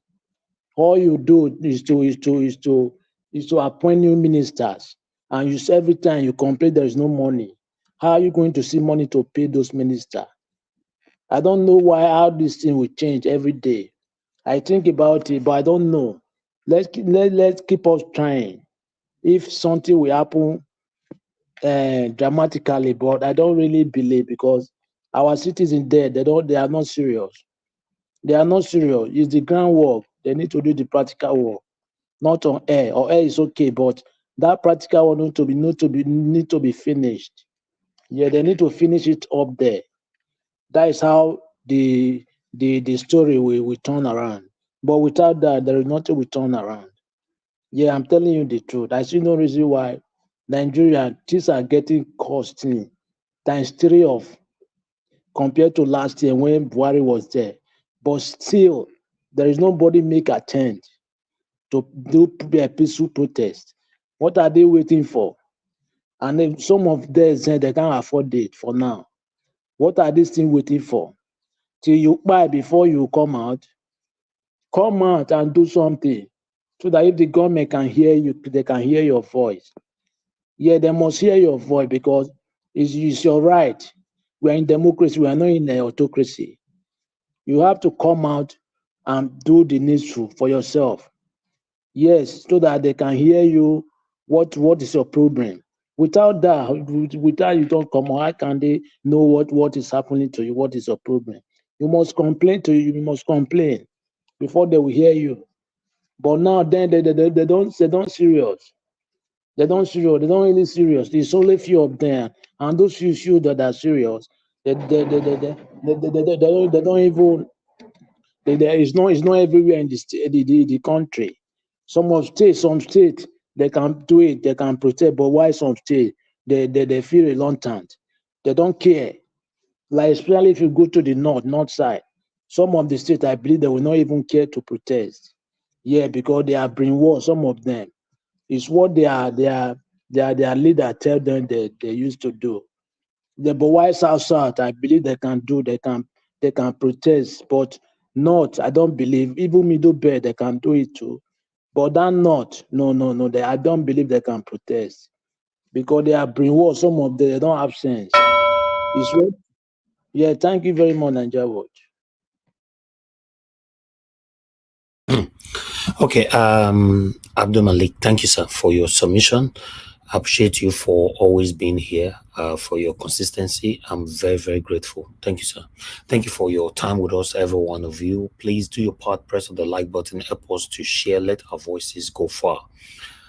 We are here just to see Nigeria work in our time. We don't have to do what we're doing here today. 90% of the people listening to us lives in diaspora. To be honest, we don't have to do this. You know why? Because by God's grace, many of us already have a good life. We live abroad. We can choose not to do this the same way most people in Nigeria choose not to do what we're doing today. But we are doing this because we want to see Nigeria work in our time. Many of us know that regardless of the kind of amount you have in your account, and you don't have access to your country, or rather, if you visit your country, you don't have peace. It looks like you don't have anything. So that's why we're doing what we're doing today. We just want to see Nigeria work in our time because a lot of people have done this in the past. Our forefathers, they did the same thing. Our fathers, they did the same thing. It didn't work. We're trying our own best to see if Nigeria can be a better country in our time. That's what we're doing. We don't have to do it. We have every reason not to do it. If we want to face the Sheik that is in Nigeria right now, we'll face it. Many of us can afford it. They say bag of rice is over 100,000 naira. I bet you 99.9% of people listening to me right now can afford bag of rice as of today. But we just want Nigeria to be better. Same way we are enjoying a life in another man's country today. Always encourage us to do what we're doing. In fact, myself, I don't have to do what I'm doing today. In case you're not aware, I don't have to do this. I just want you to encourage me. Not only financially, you don't have to if you don't have the money. Nobody's better than anybody, but just put on a good comment right there that will encourage us to do what we're doing. It's just like somebody left a comment earlier on saying that, Mr. Lewis, thank you so much for your wonderful submission. It means a lot to Mr. Lewis. That's all we want. Encourage us to do more for you. Sometimes when I use the word encourage us to do more for you, some people just think it's a constant words that we say on this platform. No. You have to take it very, very seriously. I appreciate you all. Thank you. Madam Bella Naomi, thank you very much, man. Good evening to you. Thank you very much for what you do. Thanks for being there for the past couple of years. And thanks for your super chat as well. I'm very, very grateful, man. I'd like us to move on now to Oga Chris. Oga Chris, it's good to have you on the show. Once again, good evening to you, sir. Please, Heavy, I'd like to jump me. I jump another person again. Okay, Oga Shimizu, don't worry. After Oga Chris, I'll come to you. Don't worry, I beg. I don't know what is up today. I jump many No of problem. Please understand with me. You know, they use Mr. Chris the dream, right? because of the bars, but when they give them for you. I just want to hear from my brother, I know, Mr. Chris, but don't worry, I'll come to you, Gashimis, after Mr. Chris. Mr. Chris, you have the floor, sir. Yeah, double sir. Good evening, sir. And Josh. It's good to have you here. Oba talk by sir. Thank you so much, Mr. Nanjawat. You know, we cannot thank you enough. Sometimes, like they say, explanation is not necessary because your friends, the people that believe in you, they don't need it. And even if you explain, the people that don't believe in you, they will not still believe whatever you explain.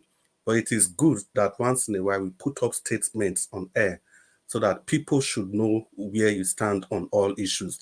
And I think that's exactly what you do. And for that, I salute your tenacity, your courage, your sagacity, and your foresight in dealing with people. And thank you yesterday for bringing the person of Barrister Lumide Akpata to come and talk to Domo, to come and talk to Edo Lights. But before I continue, let me take time out to greet the people on the comment section. I greet you all especially, and it's good to have you all in the first working day of the week. Thank you all. And Mommy Diaspora, special greetings to you. You know the right time to intervene, and your interventions are usually top-notch. And for that, I salute you. You are truly a mother. God bless you, ma. And for the people on the panel with me, I say good evening and welcome, especially our new brother. Thank you, wonderful submission. And would like to have you here often and recommend this station, this channel to your friends, well-wishers, even your enemies, because it is our enemies that watches us more. They want to see what we are doing at every point in time. So welcome again to this wonderful channel. And the people listening to us from all over the world, I say good evening to you all. Yeah, we'll just look at the issues today. You know, it's quite surprising, and that people will go to this extent to accuse somebody that's just doing his own part of the story. You are telling him to put the picture of who in side by side with who, Obaseki. Is Obaseki your God? And if you must know, some of these things, like I keep saying, Mr. Niger was usually underreport what he has done. He even underrates himself. You people that are making noise, what Niger Watch has done for Obaseki in the past, none of you can even try it. None of you have done half, not even half, none of you have done 1/10 of what Niger Watch has used this station to do for Obaseki. Even when the Actified problem started in the summer of 2021, it was only Niger Watch station that tried to give a balanced reportage every time. This reportage was always balanced. You go to other stations and see what they are saying. So, Mr. Nigeria, like I said, people that know your value, they don't need your explanation. And the people that don't know your value, no matter what you explain, they will never believe. But it is good that we say our points in every issues that we have to deal with. And let's disgrace Obaseki a little, since you people want us to go there. Edolites and Nigerians listening to us, there's a road in Benin City. It is called Sokbomba Road. And that in Benin literally translates to unless the Oba. The origin of that road is the grandfather of this Obaseki man that people are defending left, right, and center.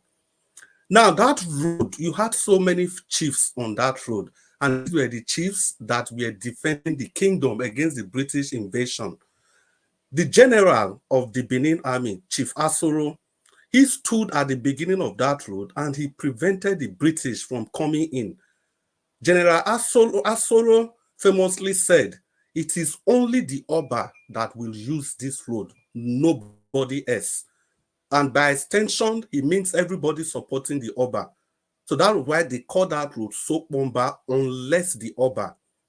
General Asoro stood on that road and make sure that the British, none of them could use that road.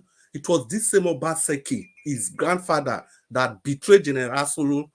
And when General Asoro was finally killed, do you know it is Obaseki's grandfather that took the British and started pointing to the houses of all the chiefs that supported General Asoro, the chiefs that were for the Oba of Benin. It was Obaseki's grandfather that did that.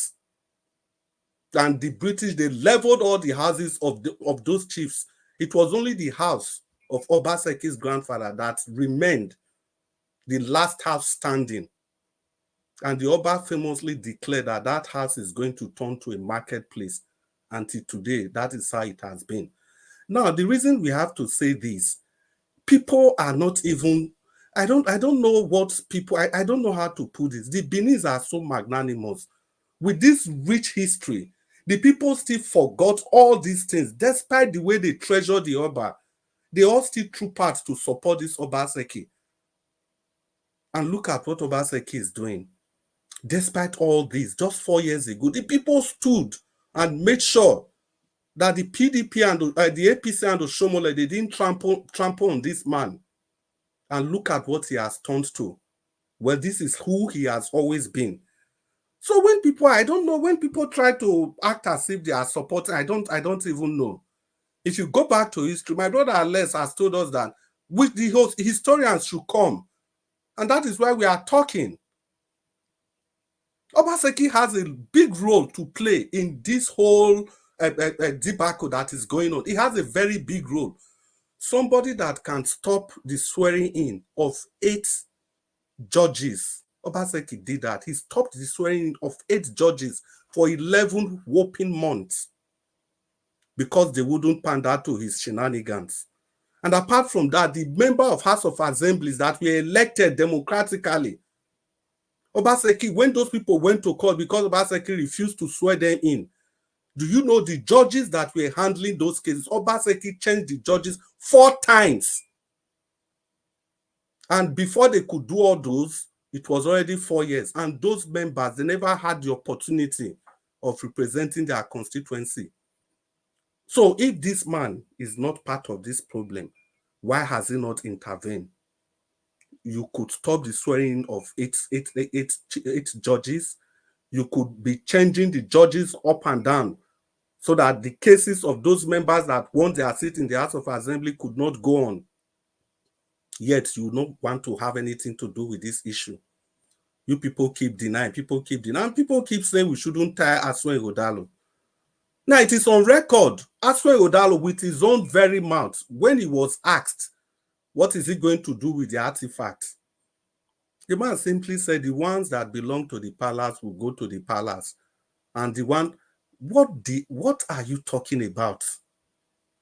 The artifacts, together with the people that produce those artifacts, all of them belongs to the Oba. So wake up, people. This is not just about politics. That is what we have been saying. It is not just about politics. We are on ground on those. We know what is going on. The picture is bigger than the way you people are looking at it. And again, if you people must know, Asue Ighodalo is not a person's, how do I put that now? Asue Ighodalo does not have that empathy to govern a state. Somebody was brandishing him as an economist yesterday. Now, the work of Asue Ighodalo, go and look at everywhere he has served. Asue Ighodalo is like a cleanup man. Whenever they need to take those drastic decisions in any organization, when the owners, the board of directors, they want to make more money against the generality of the people, that's when they bring in Asue Ighodalo. His records, the records are there. They don't talk about his activities at the Nigerian breweries. We knew what happened there. Like I said, there is a book, the book of Obaseki. A time is coming that we are going to open that book. We are just starting. This is just the beginning. No matter any route they want to take, we are ready. We are ready. Asue Ighodalo is a cleanup man. He doesn't care about the people. He put profits before people. He's not interested in governance. All they are interested in is in profit. They keep talking about this Alagodalo. Alagodalo, we Alagodalo to where? Alagodalo to hell? Yesterday, I told us that Alagodalo, only one aspect of their investments, the palm oil thing, $616 million. That was what was expended. So tell me, in how many years are they going to recover that? Or you think those investors, they just brought those money like that without thinking that they are going to get their money back in future? Do you even know what it takes to For the federal government of Nigeria to even get $2 billion as loan. Go and check all the funds that the federal government collects from the IMF. Go and check all the funds. It's usually 2.something billion, 3 billion. How much fund was responsible for the fight in Kenya today? Go and check. Go and check the loan. So if a state of just 4.5 million people, if they can talk about $660 million just in one aspect of investment, so where are those funds going to come from? So Asue Ighodalo, they are bringing him as a cleanup man. This is not the time to say, Asue Ighodalo, let's separate him, he's different from Abel. That is not what we are saying. Asue Ighodalo is a man of his own, nobody can be his godfather. It doesn't matter. Even if it doesn't matter, even if nobody can be his godfather, what about the tricks he has inherited? Is Obaseki, is Oshomole the godfather of Obaseki today? The answer is no. They have been fighting, but it is Oshomole's playbook that Obaseki has been using to deal with Edolite. Is it the House of Assembly complex?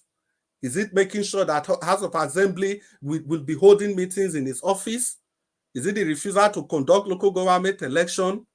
Or when he finally decides to conduct the election, is it ensuring that it's all the APC that claimed all the position, the PDP that claimed all the position? Is it his fight with everybody that has helped him? I'm not surprised. Every single person that has helped him. Is it Wike? Is it Dan Obi? Is it Philip Schreiber? Just name everybody around him. And somebody was asking, Mr. Alex, you asked that question also, that we should check if he's a true Benin son. We'll go to that history another time. We are going to tell Edolites how the great-grandfather of Oba of Benin helped the great-grandfather of Obaseki. I didn't write the history. They are all there in the history. I didn't write them. We met them there. And these are verifiable. So somebody can use the issue of Oba. What's there in the report? This is what happened in the state. So how come you are attacking somebody that played that video? If that's a problem to you people, then we'll keep on talking about Obaseki's interference in the cultural and traditional institutions of Edo State. Then you people can go to hell. Let's see how many people you can accuse. And that is why we have been saying that the only change, the true change that we see in this whole equation is Barrister Olumide Osaigbovo of the Labour Party. We have to understand that this is just bigger than politics. It is just bigger than power shift to Edo Central. It is much more bigger than that. And I'm very happy that somebody mentioned, I think the new guy that came in, he mentioned the origin of Nigeria, especially the people that keep saying that God had brought us together. How did God bring you together? You became Nigeria because the Northern Protectorate, they didn't have enough funds to run the administration there. The British people running the Southern Protectorate, they wrote to the UK Parliament then that please, we need funds. And the UK Parliament keeps sending funds to the Northern Protectorate to administer that region. It got to a stage, the UK Parliament had to take a decision that no, you have to join these two regions together so that the funds from the South can support the funds in the North. That's the origin of Nigeria. And then you open your mouth to tell me that the God that joined us together will not allow us to separate. When did God become a UK Parliament? When did God become Flora Shaw? We have to wake up. There's a reason I keep asking the contestant, are they going to bring back history? There's a reason, because it is only with history that we will know where we have been, and we know where we are, and we know where we intend to go. But they stylishly remove history from our curriculum. And the panelists wanted to use that to score a political point yesterday. This is much more than politics. And Edolites, especially the people that are still supporting the PDP and Aswan Igodalo. People that are genuinely supporting them because they believe in the PDP and Aswan Igodalo. It is time that you people think again. It is time that you think again. Sit down properly and think. Let's use our senses. Let's compare notes. Let's look at the issues on ground. There are so many reasons. If you give me one reason why you are going to vote for the PDP and Aswan Igodalo, I'll give you 10 reasons why you shouldn't vote for them. 10 for every one reason you are able to give. Straight away, I can name 3. Empathy, 0. Respect for traditional Don't forget to institutions. mention APC included, or APC including too. APC too. We are coming to that, because if we don't say that, Madam Origin will skin us alive. Oh, you people should remember APC get candidate here. Me, I'm APC now. She always called them the axis of evil. So empathy, 0, complete 0. Respect for traditional institutions, complete 0. Respect for the rule of law, complete 0. I think these 3 things alone, if we develop these 3 concepts, I'm sure we will get 100 points from these 3. So I'll round up at this point, and Mr. Njawaj, be the man you are. Thank you for the opportunity to contribute. And once again, welcome our new brother. We expect to see you often. Thank you. Okay, Chris, thank you, sir. Thank you very much for your wonderful submission. I would like to quickly respond to Midwest people. Sir, yes, even though you are here, they can destroy your candidate, and that is why you are here. You destroy their own candidate. It's election period, so please, it's a mass boost. Talk to your candidate, you destroy their own candidate. Wahala, sir. No wahala. Yes, that's how it works. Thank you, sir. All right. I'd like us to move on now. Let me call on Ogashimizi. Ogashimizi, it's good to have you on the show. Thanks for your patience. Please talk to us. At this one that you find your new path to come to the panel now, I believe your 3 minutes was not enough for you. Now, you don't join the panel now. The people don't enter wahala for your hand now, Abi. No, Mr. I say I went for vacation, so I'm in Las Vegas. Okay, talk to us, sir. So go ahead. That's why I'm not at work now. I'm always at work. Okay. Sir. Greetings to everyone. Greetings, Nigeria Watch family. Greetings to Mr. Avis. Thank you for all you do for your people, for Nigerians. All the whole people in the panel, all spoken very well. Both the callers, today now I always be a caller, but today I'm inside the panel. My heart go to Dr. CN and my brother. Please get well soon and come back to the panel and do what you know how to do best. Thank you all. Yeah, I want to say something. Mr. Gumi, yeah, you're now advocating for Igbos, but it's not enough. He didn't do this when Buhari was doing all kind of things. The shenanigans he was doing. He arrested Nnamdi Kanu. Let me say he kidnapped him from Kenya. Mr. Gumi, he never said anything. And all through Buhari regime, he never came out and condemned what they are doing. He never came out and said anything. Not that I'm supporting whoever is in the government now, because all of them are the same people trying to, put Nigeria in a difficulty, putting Nigeria in a hunger. So the main thing, when bad is bad, you guys know when something is not favor you guys, you come out and be ranting, now advocating, oh, Igbo is that, Igbo they have, now you know, but this in everybody have been saying it, you know. So for me, all these things, I see it as a,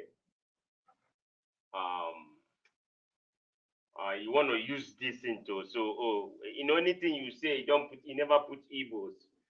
That means that it won't fly.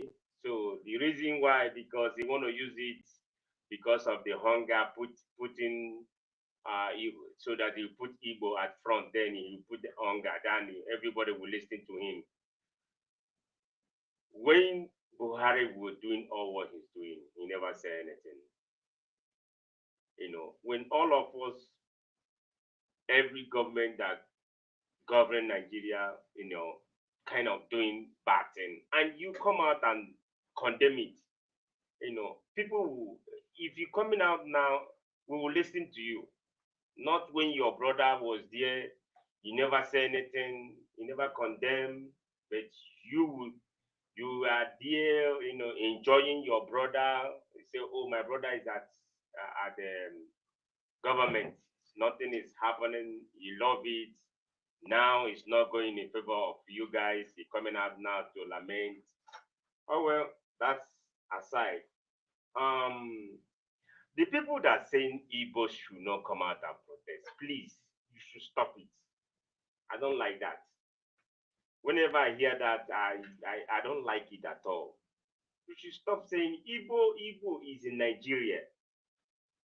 Everybody, nobody buy bread cheap or buy bag of cement cheap. When you say one tribe won't come, they won't come out. No, everybody need to come out. Being you who? Being you, anybody from all the 36 states of the country, everybody have to come out and protest. I don't buy the idea of, oh, Igbo should not come out. Or if they say, no, Igbo, you must come out. Because every other person in that Nigeria, everybody is having that hunger in them, the hardship in them, the bag of rice of 100 and something thousand. Igbo, you're not buying it different. It's the same thing. Don't use the campaigning or the 2023 election to come now and say, no, we can't protest. We must protest. We must be among. We must, you know, protest for the hardship, for the bad governance, for the evil that happened in Nigeria, the insecurity that happened in Nigeria, so that our voice, every big and hairy will come out and voice out and say enough for this. Then Dr. Guru, Haruna Guru, in fact, thank you so much for what you said. You know, what happened here in America, you know, is people, media or people twist it and say, oh, it's a plan something, Donald Trump did this, a plan it, it's a stage something. But why would you say something like that? People that are saying something, such a thing, someone already died, 2 people or more injured. So you're telling me such a thing is a stage? We thank God that Trump didn't die, but that thing is condemnable, is evil, is not good. Anybody that coming up here, because the media here is causing a lot of things here in America. The whole world, media is the problem. If you hate Trump or if you hate somebody, don't hate somebody to the extent that you carry a weapon or anything to go and eliminate that person. It's not good. If you don't like the person, use your in election day, use your voter's card to go and, you know, can't print.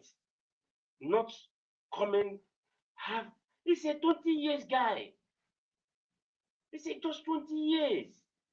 He just register to vote. When you turn to 18 years, you start voting. How many years? They haven't voted before. This first time this guy gonna vote. But he planned that thing by himself. He don't plan it with anybody. He do it by himself because he came out and said, "Oh, I hate Republican. I hate Donald Trump." Why would you say something like that? The same thing, all this thing is going on in Nigeria. The same thing, even in this platform, this Mr. Avis platform, it's something, or some people do that. I hate this person, I hate this person. But when you hate some people, a hate person, well, that person is on the ballot paper. Use your this thing to go and thumbprint. Then you won't allow the person to come up, to come up as a president or whatever that person is going for. So don't do something that you feel that you do it, you get away with it. Now it's gone down, it's gone. It's gone, which is bad.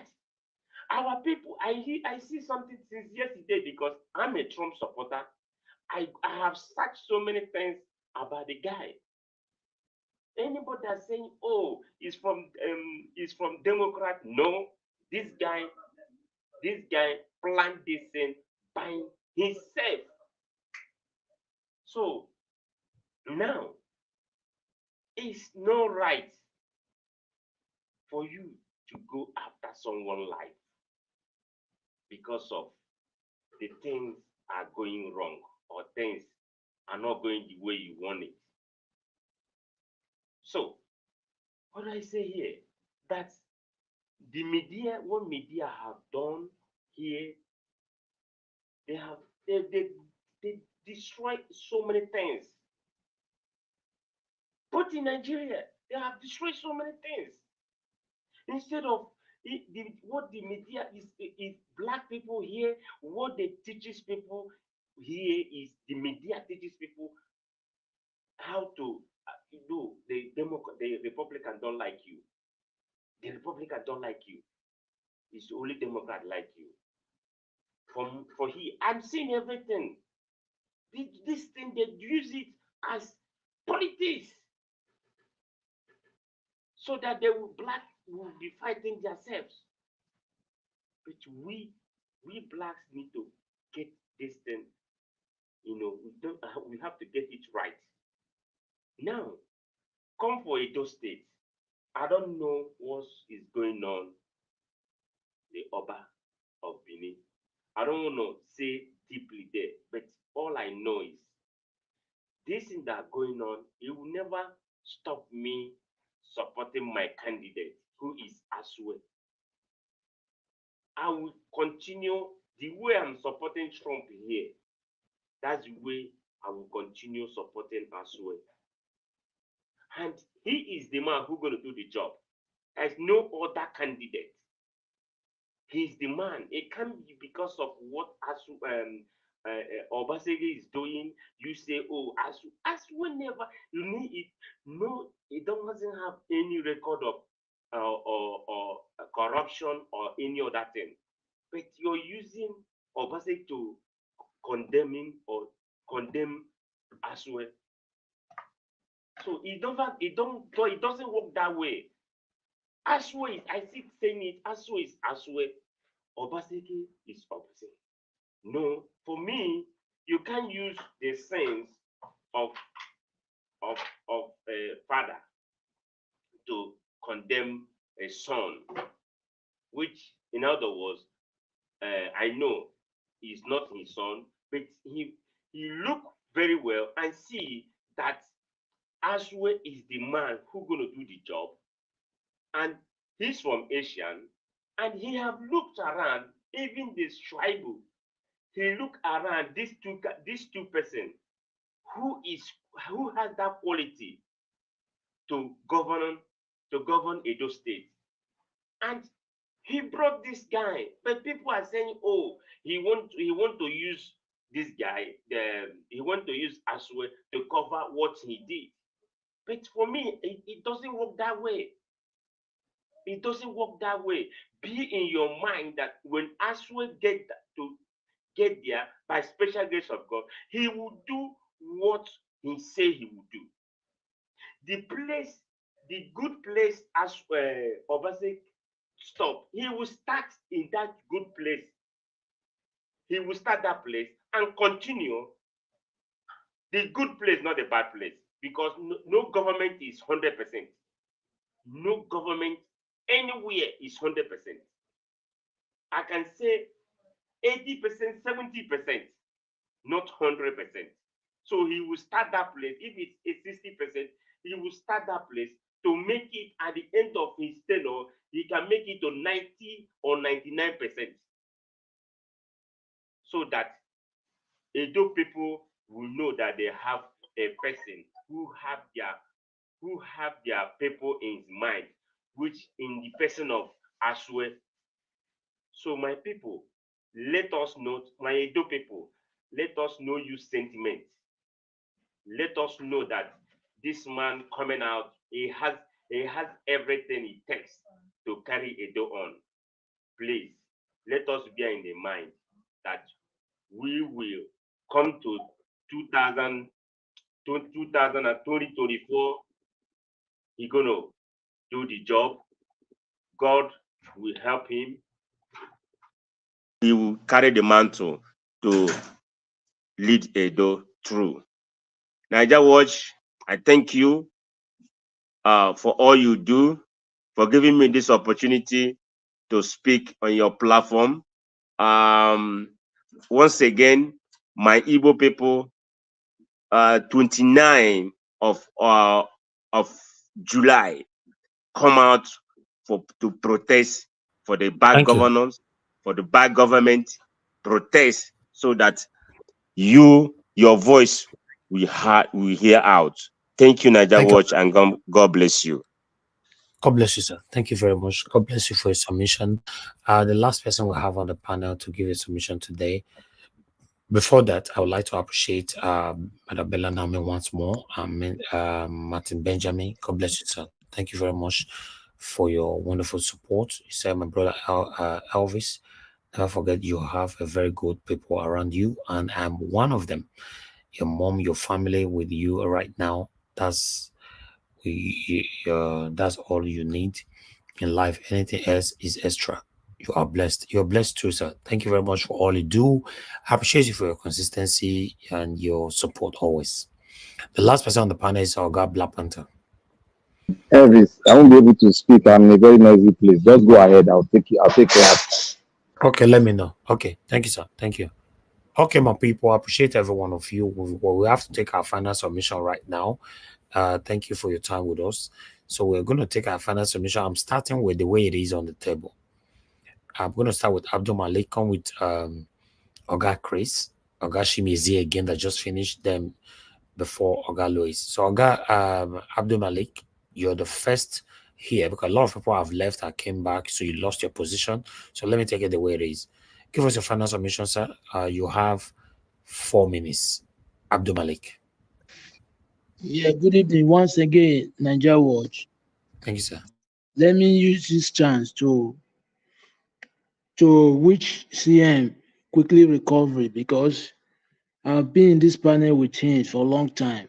I've never seen where he used insulted word to somebody, even though he quickly take it back.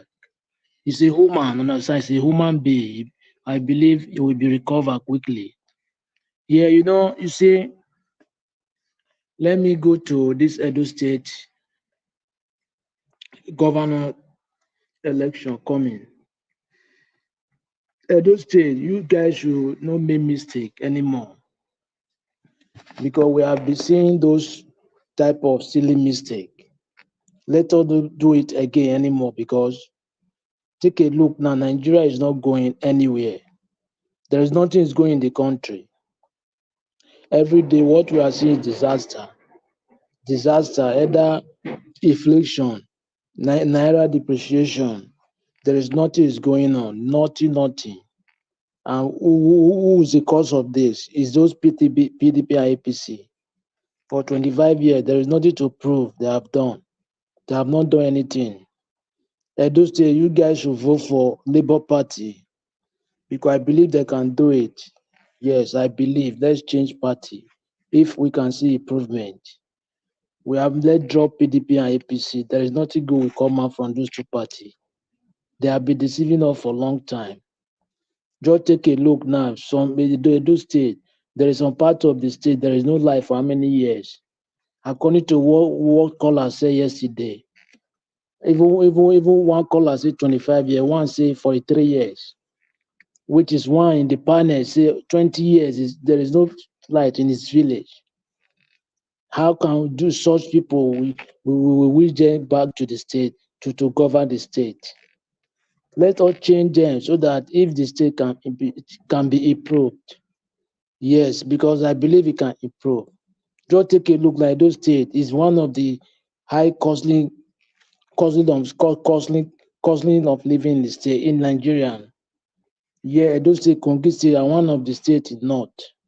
And we have what it takes to produce anything we want in the state because we have good land. We have land mass and we have good land. Our land is very fertile without using fertilizer. But now we can no longer go to farm, nothing. People there are hungry. There is nothing they can do. Let's change this party if we can improve for the state. Yes, I believe something will be done if we vote for LP. Yeah, let's vote for PDP. They cannot produce anything. Look at how can a government carry a monarch to court. It have never happened before in Edo State. It's a taboo. It's a forbidden something. Yeah, it's not Onege. Onege cannot do that. If Onege will do it, they will settle it at the palace. It's behind government. There is something fishing between government. Somebody in the government is doing it. Onege cannot do that. If Onege, they will settle the matter, the case at the palace. They will not carry Oba to court. It's a taboo. It's a very big something. Forbidden something. Yeah, let's change those people because they cannot produce anything good. All we'll be seeing is disaster and looting and how to extort money from the citizen. You want to bring light according to, even though the light is there, I don't even know. According to Alex, there is only the riches can afford it. Imagine how the other worry about who don't reach. How can they afford it? How if you don't reach, how can you afford such thing? And you say you want to favor citizens, you want to make sure everybody is okay in the state. But only the riches can afford. It's not right. How can the other citizens benefit from you then as a government? Let's just change those people in the state. We don't need anymore. We have been deceived for a long time. It is enough is enough. Yeah, we don't need them. Anybody that is wishing Edo State to vote for PDP or APC, I believe that person don't wish Edo State well. Because I can stand you, I can bet you, I can eat my chest. Can you tell me any tangible something PDP and APC did for how many past years? They have not done anything. There is nothing they do. There is nothing. Okay, how can we vote for them anymore? Thank you. Abdul Malik, let's say the way you take the verse for this APC and PDP, not be sporty. Thank you, sir. Thank you for your submission. All right, let me come to before I go to Oga Chris, let me just go to Oga Louis. Oga Louis, thank you very once again for joining us today. Please give us your final submission, 4 minutes. Okay, good afternoon, everybody. I think we have to be very watchful, the Nigerian people. We have to be very watchful because this political system, it has never really worked. And we should start asking ourselves why. There's a system in place. The system in place is those among us who are trained, those among us who are enlightened, those among us who have a vision for the transformation of the land will never get a chance to limelight, political limelight. These are a system put in place. So the system that will work, that will benefit, some persons who have seen Nigeria as their own fighter ground to enrich themselves at the expense of the Nigerian people is to continue to support the clueless and brainless ones amongst us. And how do we change this system? The only way we can change this system is, I said something some time ago in London where we had a ministers' conference in our former church. My pastor was talking. He said, you don't see many people come to church anymore. I said, sir, don't say people don't come to church anymore. This is not about church, it's about our community. I said, it's about our community. I said, the problem is that the way we treat ourselves is how will we have an inspiring leader to lead us? How do we treat ourselves? When you see Nigerians stand, do you see the Nigerians coming to say, okay, this guy among us has the brain to lead us? You lead us because you have what we don't have. People get angry easily with so much animosity inside them towards a person just because that person has some quality they don't have. And this is like one step forward, 20 steps backward. And this will never make us, build something tangible that will benefit all until we begin to look inward to say enough to these leaders. We want new leadership, and how can we get that new leadership? Is to put an end to this current recycling of old hags, people who have nothing to offer. They keep coming to power because, trust me, next election will come again. It's just going to look like a different song, political song of a new candidate or whoever that will be the front runner that we will all support. Someone else will still come in that will still be part of the old system. So how can we have a new system? In Edo State, I said this 1999. I started advocating. I said one of the problems we have in Edo State today is courtism. Courtism is one of the problems we have in Edo State. When I was in University of Benin, when I did my short diploma, then before I went to University of East London, Docklands, when I completed my program. Now, I said I was a member of the Anti-Court Association, people who were campaigning against courtism. I told them, I said, during the military era, courtism was only done on campus. For you to become a member of secret court, some of those groups, we all know the names, some of them are called. You were either meant to be a student, then when you're a student, that's the only way you can join. But when politics came, politicians now needed those courtists rather to help them for electoral malpractice. They gave them lots of millions. And that is the reason why courtism has become the order of the day within our society. And what effect does it have? It's an extremely bad negative effect. Most of the Edo youth don't think straight anymore because they lack leadership. They lack sound leadership. Majority of them are badly trained youth who have failed parental upbringing, failed societal upbringing, and they grow up, they become a tool for politicians. That is the right to do. You see, most of you, they don't even care about the institution anymore. They don't care about elders. They don't care about anything. All they care about is the little money they will have in their pocket, and they can do all sorts of havoc. They don't care. People getting involved in antisocial behaviors. How? Where is it coming from? See, to have a democracy in a country, the people have to be mentally democratic first. That's the only way you can enforce democracy. Democracy is not just a system. Development, infrastructural development, has to first of all do with the people's mental development. That's the only way you can have infrastructural development. If the people are not mentally developed, infrastructural development cannot work. So everything you see happening has to first of all happen in the people. So that's the reason why we are where we are, because our mind has not been transformed. When your mind is transformed and you decided to say you stand for what is right, there will be, you see it reflect in your society. But when you keep, supporting wrong, wrong will become the order of the day. Like what is happening today in Edo State, Governor Baseki is a tyrant. A man that undermines the rule of law, a man that undermines fairness and justice. It's a tyrant. So we must put an end to tyranny. Thank you. Oga Luis, once again, I really do appreciate you. Thanks for your time with us today. Thanks for your final submission. Looking forward to hearing more of this. All right, I'd like to quickly go to Ogashi Mize now. Ogashi Mize, please unmute yourself. Give us your final submission. 4 minutes, sir. Ogashi Mize, All right, Nigeria Watch, thank you. 4 minutes, thank you. Yeah, like I said before, let me say it again. My Igbo people, please, wherever you are in Nigeria, Nigeria belongs to everybody. It belongs to all of us. So you need to come out to protest for the bad governance, for the hardship, for the bag of rice of 120,000 or 100,000, whatever. Even the video, the guys say they bought Gary for 300 naira. You know, I screamed when I saw the Gary they just brought out from their bags and showing on camera on video. You know, it's horrible.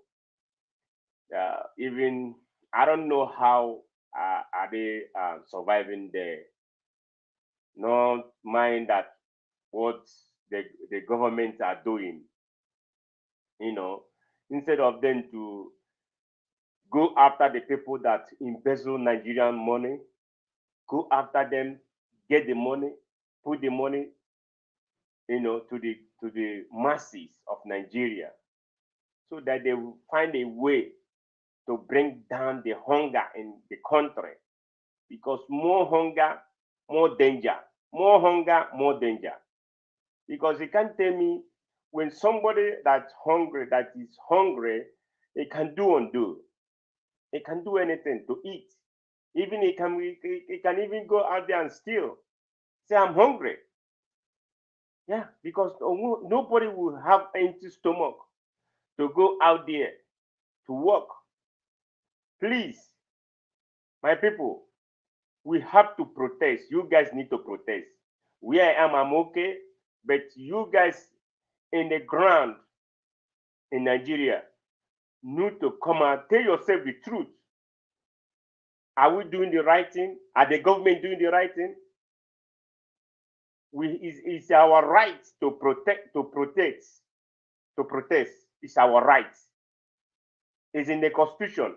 When the government are doing evil or doing bad things, you have to come out peacefully. Not, I don't tell you to go and some these people that have a platform, why they're now saying, oh, let me use my platform to do this or do that? Because of when the protests start going on, some evil people will come out and start looting, start destroying cars.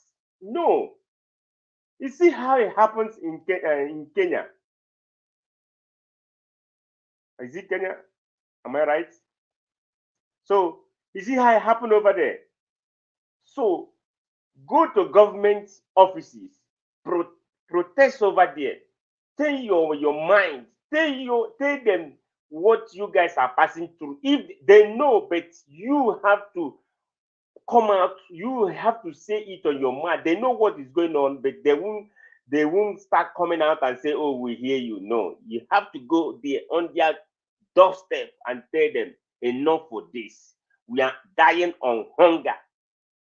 You guys need to do something before all we perish in hunger." Please, my people, it's better. All Nigerians, don't say this protest is for this tribe. This protest is for another tribe. You need to protest for your food, for your health, for your government to do the right thing, so that the people will have their freedom. Because when you're hungry, when you have empty stomach, you're not free. You don't have the freedom, because stomach, your belly, the food is not in your stomach, it's biting you. That is not freedom. Freedom is when you eat, then you will say, "Oh, I'm okay now." Please, Nigerians, you need to get it right now. I don't tell you to go out there to destroy people's property. Thank you, Niger Watch, and remain blessed. Ogashimi, God bless you, sir. I appreciate you. Thank you so much. Okay, let me come to give us a mandate. Give us a mandate, please. You have your final submission, 4 minutes. Then I'll come to Midwest people. Go to Mr. Chris. I'll come after him. I never call Mr. Chris. Never reach return at all. You know. Make our people speak now. Okay, Black Panther, go ahead. 4 minutes. Then I'll come to Midwest people. Please. You go add 1 minute, Jenna, maybe 5. Go ahead. I want to thank you, Nadia Wash. I want to thank everybody that has spoken. Mommy, God will continue to bless you. Like I said, you have laid a good foundation, and the foundation, there is multiplication. And the building that is placed on that foundation can face the tide of time, can face the hard tides that comes its way. Nadia Wash, I thank you. You know, when you were talking, before I go there, I want to thank the commenters. They're doing a great job. I love you all. You God, you people have, touched my heart. And when I was driving when you were speaking, and I never expected you to, go too far. But you brought something out of me as I was driving. Tears rolled out of my eyes. Tears rolled out of my eyes. And the reason why it came out of me was because this was not, I'm not trying to make any drama.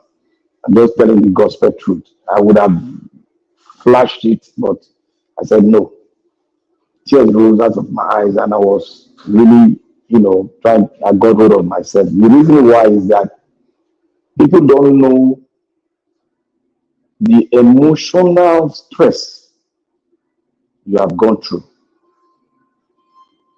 People don't know the stress and the connection that was broken, that you've been thinking and reading about. And they don't know how you made your decision, because it takes a man,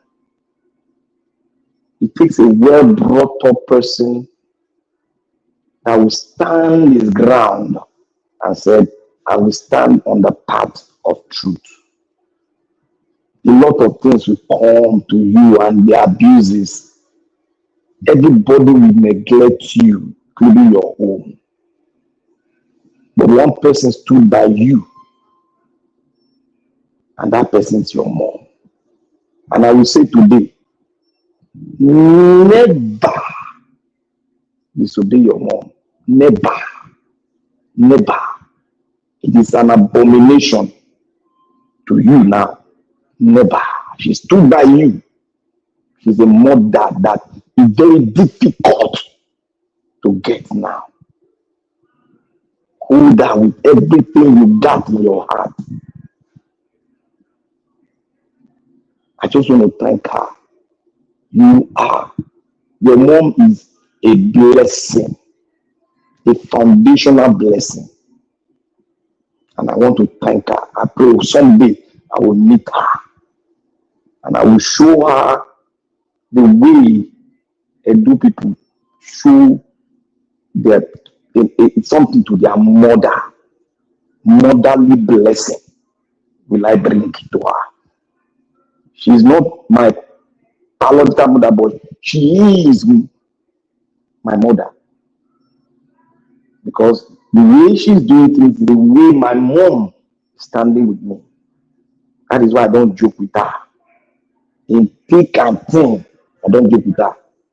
My wife even know they call me mommy's pet. I say, yes, I love it. That is it. My brother, the only word I was saying when I was driving, you went tears was I say, God bless you. God bless you. Because I know when you are doing the right thing and people are against you, even your own family, but all you need to excel is God will bless you. The blessings of God, you have the right of the firstborn, and that blessing is bestowed upon you today. Don't look at physical things. That which you dream in your heart, you will get it, because God has bestowed the right of the firstborn upon you, and the blessing will rest upon you forevermore. And you will be a shining star, a channel where other many people will be blessed. God bless you. And I want to say also now, I'm not going to take much, but I want to say here today, I will respect and I will give honor to Mr. Nadia Wash. Because what decision he has made, I have taken that decision. I took that decision. But there was a time when reconciliation came between the father and his son. It came. I took it. People were looking at me as a bastard. I took it and the whole earth was shaking. But my mom stood by me. Because if I take decision, I don't look back. That is the person I am. And I want to honor you because there was somebody that honored me when I took that decision, and that was my mother. I will bestow that same honor unto you today, just to tell you, God will bless you, and that is all what I will speak today. God will bless you, and bless you beyond your reasoning, and God will bless your household, bless your wife in every way, bless her beyond anything. In Jesus' mighty name, I rest my case. May God bless everybody in Jesus' name. Thank you. Thank you, my brother Black Panther. God bless you. I appreciate you always. Thanks for being there. Regardless of the situation we find ourselves here, you are always there amongst others. I appreciate you all. I'm not a perfect person. Let's continue to manage ourselves. Thank you, guys. Help us to take these voices far. All you just need to do is by pressing the like button so that YouTube can recommend the video for other Nigerians to watch what is happening across our communities. All right, I would like to move on to the next person, which is Midwest people. Midwest people, sir, thank you very much, sir, for joining us today. I appreciate you. Please give us a final submission of 4 minutes. Yeah, thank you, my brother. May God bless you for your steadfastness and your truthfulness and all the sacrifice you have made for the sake of Edo land. God Almighty will continue to reward you and protect you. You know, one thing is that most of this video we are doing today, children to come, they are going to see it there. And they will see most of our contribution as well as people. Because if I look at my country, Nigeria, if I look at what is going on there, or what they call democracy, actually there's no democracy there. We have to be sincere. And all these false promises of someone is coming to come and develop our land for us, I don't believe it. There's no need to be deceiving people. There's no single man that can build a state, a country, but collectively, that's how a country is built.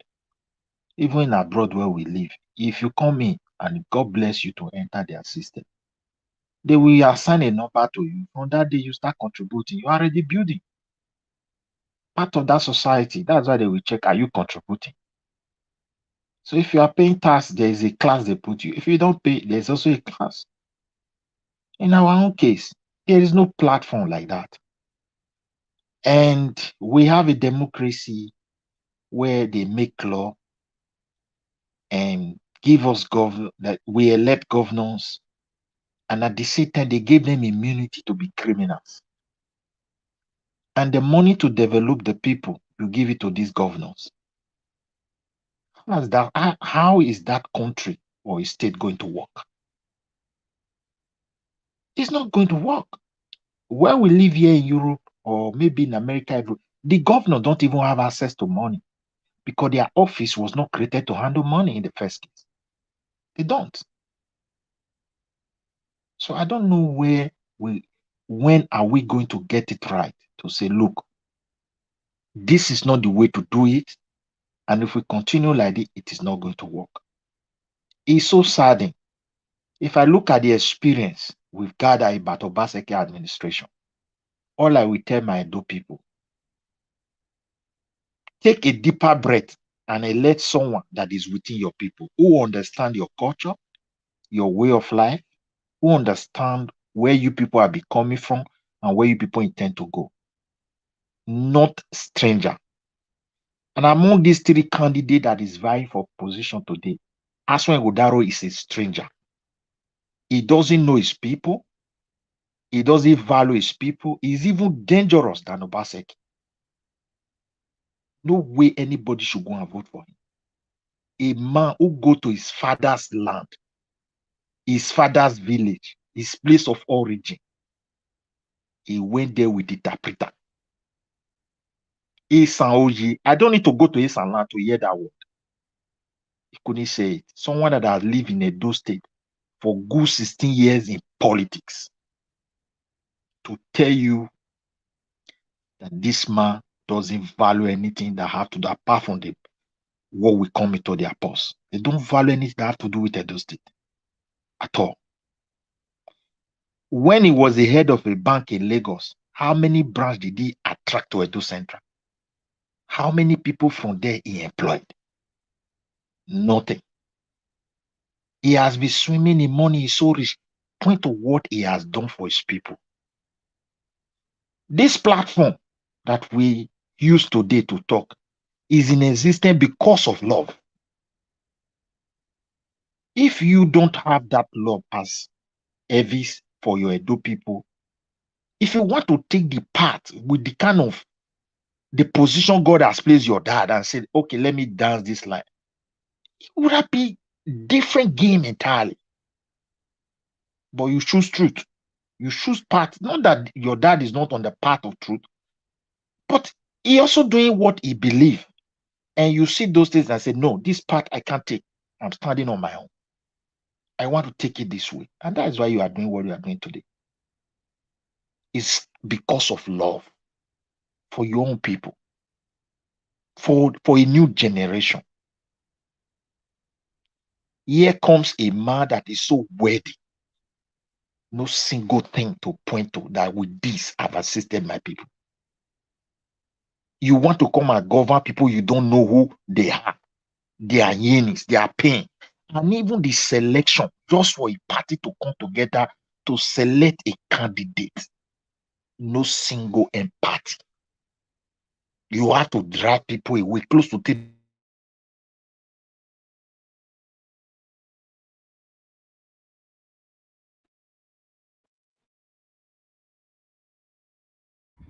All right, Midwest people, we lost you there.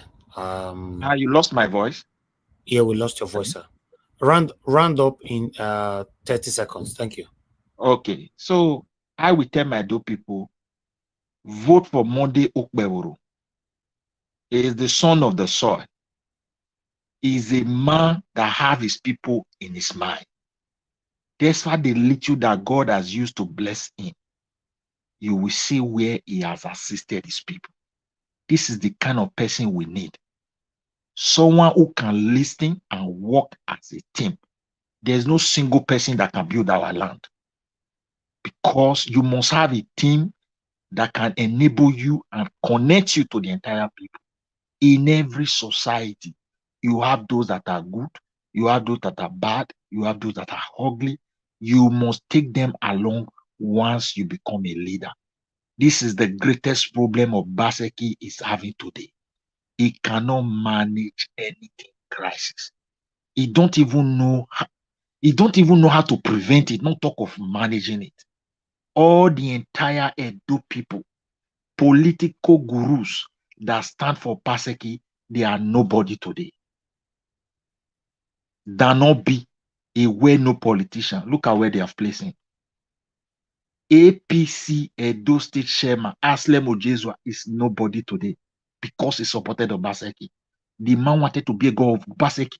Just decided to be a candidate for this governorship election. Obaseki rubbish that man. He is a man who left APC as a party chairman with him. The only people that Obaseki, just look at the two politicians as a whole. Apart from this, Oshomole was lucky that his people stand for him. And that is why it is good to be good. His people have to reward him to go there because they know the capacity in him. Those who are trying to say, that is, well, let me just round up with, choose your candidate not with emotion. 4 years ago was an emotional election. And we fall a prey. And today. All right. Thank you. Yeah, Thank you, sir. Thank you. Midwest people, God bless you, sir. Thanks for your time with us today. I appreciate you, sir. Thank you. Okay, I'd like us to move on right now. Give us a mandate. Are you available? Okay, yeah, go ahead. Yes. You have your 4 minutes. Thank you. Thank you, sir. Okay, thank you very much. I mean, I was in the middle of something earlier. Sorry about that. Thank you very much, Mr. Elvis. I think Black Panther just said something that I think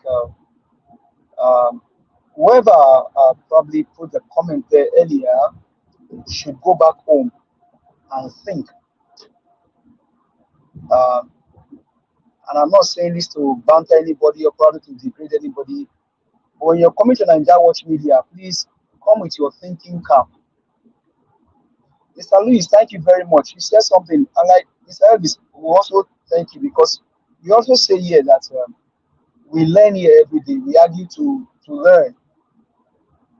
One thing that is very profound that Mr. Louis said is that be careful of a man or a woman, a boy or a girl that does not have anything to lose. Be careful with them because they are dangerous.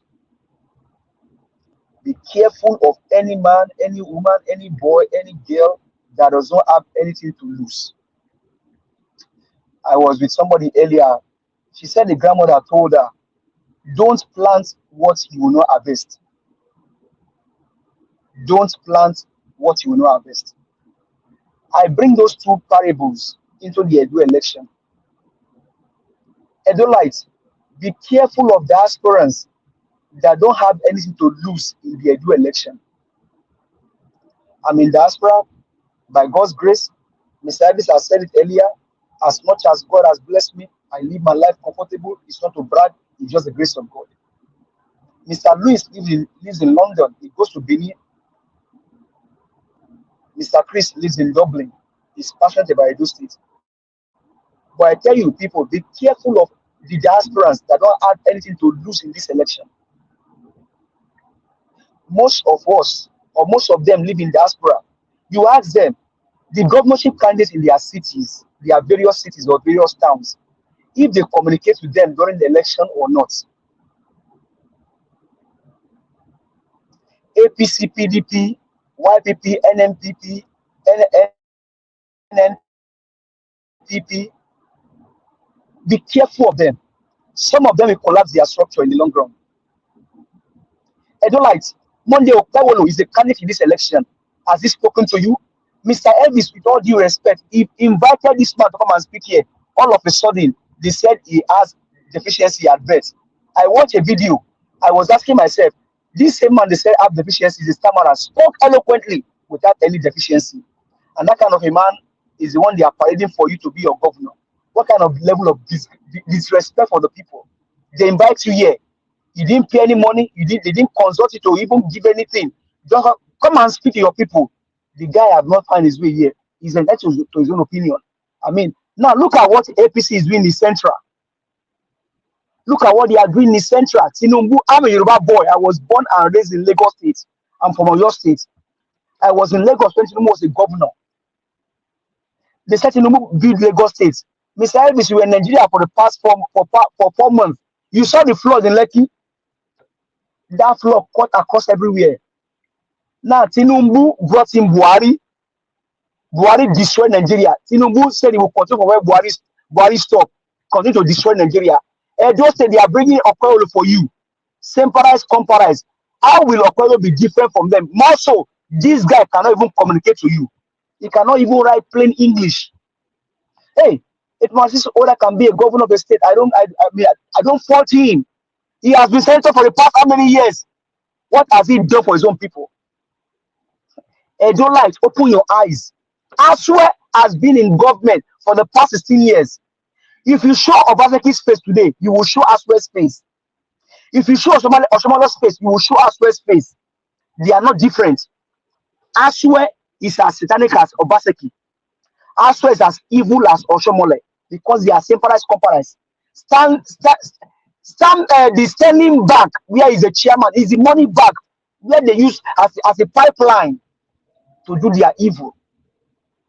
Edolites, I go borrow you my 2 cents because I have everything to lose in this election. Why? The 16 years old boy get charged. 16 years old boy has not seen anything called good governance. That's what I have to lose in this election. If it goes to APC, PDP, YPP, or NNPP, please, Olumide Akpata is your right man for this job. Not Okoelo, not Asue, not Paul Okobua, not Asamene, not Osifo, but only Olumide Akpata is your main man for this job. Thank you very much. We'll see you again tomorrow. Mr. Elvis, God bless you. Mommy Diaspora, I love you. God bless you. Thank you for all that you do. God keep you in Jesus' name. Amen. And you too, sir. Thank you very much. I appreciate you. Okay, let me come to I think apart from Oga Chris, I've called everybody, right? Please remind me if I've called. I guess I've called everybody apart from Oga Chris.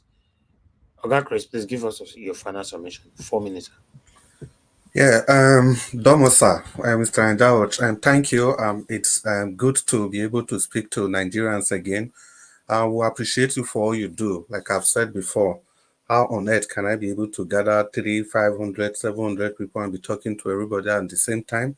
It's not possible. Thank you so much, Black Panther. That was quite rich. Yeah, they said, those that have ears, let them hear. And I believe the people that have ears, they have listened to what you say and what you said earlier on. Thank you so much for that passionate presentation. Yeah, like we know, it's all about good governance. That's what Nigeria Watch has been talking about. It's about having a better country for everybody. And this is somebody that lives in a country where he already has a better life, like most people and that listen to us that are on this panel. So we are talking for the emancipation of the people, of our beloved brothers and sisters. So that is why anything we discuss here, people should see it as a genuine fight to free the people from the shackles of poverty, from the shackles of deprivation, from the shackles of lack of infrastructure, from the shackles of deficit in healthcare, zero education, road. Let's not even talk about road because we all know what's going on. The people are completely disoriented. Some of our panelists, they are not here today, like Madam Luke and Madam Rita. They always talk about this. Over 70% of Nigerians that are suffering from PTSD. That's an acronym for post-traumatic stress disorder. But people just think this is a joke. It's not a joke. That is why we are saying the only option you have at this instance is Barrister Osagbovo Olumide Akpata of the Labour Party. Thank God he came yesterday. And people, you could see everything he said yesterday. They were the things we have been talking about on this panel for months now. So it clearly shows that we are not manufacturing anything at all. And from the way he spoke yesterday, you could see that we are not his surrogates. We are just saying these things the way they are. I think it even took Mr. Nanjawas to introduce one of us to him. So this is to tell you that we are not sent to come and be saying what we are saying. We are doing what we are doing because we believe in what we are doing. We believe in the emancipation of the people. And we believe by Mr. Osagbovo Olumide Akpata is the right person at this instant to deliver the goods to Edo State. He confirmed the 13 billion IGRO. Last year it was 13 billion. He said it's 16 billion. That shows an improvement. Also, he talked about the wastage of funds. What about the campaign in the 18 local government? We mentioned that 2 days ago, and he also mentioned it and confirmed it. What about the protection of votes? That was his response to Madam Luke's question. And he talked about being a complete gentleman. He's a man that is, he's truthful to a fault, even when he was accused of not having enough information. And he admitted that is the hallmark of leadership. That is simplicity at its best. That is why we say this is somebody that when it comes to empathy, he has it. And when it comes to authoritative talk, he has both. And this is a combination of Osagbovo Ogbemudia, may he so rest in peace, and Professor Ambrose Ali, may he so also rest in peace. You have these two people, the greatest leaders Bende State has ever had. You have these two characters in the persona of one person, and we think we will allow this opportunity to go past us. There is a chapter in the book famously written by this lady that wrote Harry Potter, Snape Victorious. I want to tell Labour Party supporters that Barrister Osagbovo Olumide Akpata is victorious today. The cases that were brought against him by the placeholders in the Labour Party, one of them was thrown out today. The one that was brought by Kenneth Imaswangbon, popularly known as Rice Man, it was thrown off by the court today. And guess what the court said? It said They Mr. Chris, didn't use. Mr. Chris, Yes, sir. was it done today? Yes, it was thrown off. Oh my God. Now you've not heard the best. 2 months ago, we said on this panel that the evidences, they were at best conjectural. Those were the words we used, and it angered some people so much. But guess what? 8 weeks later, those were exact words that the judge that delivered the judgment, those were the words he used today, but he paraphrased those words. We said they were at best conjectural. Listen to the judge. He said the evidences were mere speculation and hearsay, that they lack foundation, and that the people, they didn't use the party's internal mechanism, that they ran away without evidences. And that was how the case was thrown out. This is exactly what we said, but people thought we were supporting this man blindly. There has been no, you cannot share $1,000 in 192 words in those states, and you tell me the people will not feel it. Please, Edolites, let me round up with this. When tyranny visits, he doesn't distinguish between your brother, your father, your sister, your mothers, or your loved one. Vote wisely. Don't vote tyranny. Vote Barrister Usagbovu Olumide Akpata of the Labour Party. Good evening, Nigerians, and thank you, Mr. Nanjawash. Thank you, everybody. Mr. Lewis, welcome once again. Okay, Oga Chris, I appreciate you, sir. Thanks very much for your final submission. I believe everybody have given the final submission today. I appreciate you all, my people. Now, God bless you. Now, we've come to the end of the broadcast today. I want to appreciate those of you that came into the panel today. Oga Louis, thank you very much for your time with us today. Oga Chris, thank you. Black Panther, thank you, my brother. Thank you, Abdul Malik. I appreciate you, sir. Thank you. Give us a mandate, my brother. Oga Shimize. I'm very, very happy that you're not on the phone call anymore. You're not on the panel. This is wonderful. Thank you very much, sir. I appreciate you, Midwest people. Thank you very much, earlier on, sir, for joining us. Thank you for those of you that called in as well. Oga Ben, thank you, Madam Busy Brains. Sorry, Madam. Someone else called. I think I lost it. There's Madam that called in, which I think. Oh yeah, Madam Origin.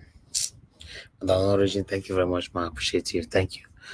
Yes, it's not easy for you to magnet everything at all times. But meanwhile, I'd like to appreciate those of you that supported the channel today, starting with Gerahi, Kingsley. Thank you very much, sir. I appreciate you. Thank you, Mr. Joseph Oji, Didi Anthony, Madam Amaka Fojepi, Madam Bella Naomi, Martin Benjamin, and God bless you now. I'm very, very grateful.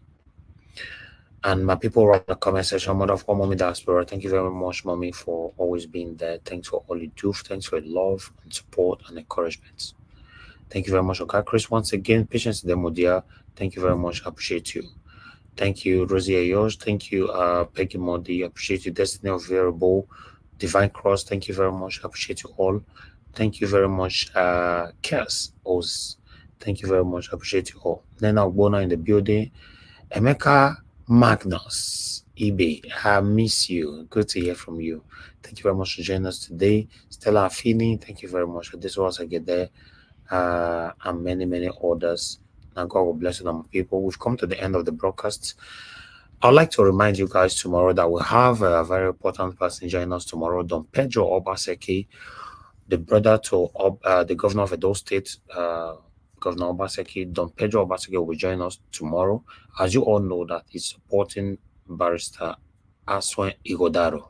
So he'll be coming here tomorrow by 7 p.m. to talk to us over the Edo State governorship election.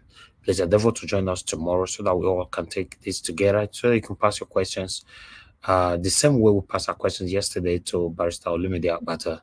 Thank you very much. After tomorrow, that I'll announce to you again the next person that's coming in. I'm going to continue to do my part. You continue to do your part. It's a collective effort for us here on this platform. We all are fighting for a better Nigeria. We're not fighting anybody. We just want Nigeria to be better in our time. That's why we're doing what we're doing here today, every day. I appreciate every one of you once again. Oga Abu Azi, thank you very much, sir. May God bless you for everything that you're doing for us on this platform. May God bless you, sir. Thank you very much. Thank you, my wonderful people. Thank you. Pacha, not my dear sister, appreciate you as well. Guys, do your part before leaving. Press on the like button, help us to share. Let our voices go far. I've come to the end of the broadcast. I'd like to end it right now. And I'll see you guys again. Fingers crossed, by God's grace, 6 p.m. tomorrow, so we can continue for where we stopped. Take care. Good night, and bye for now. Good night.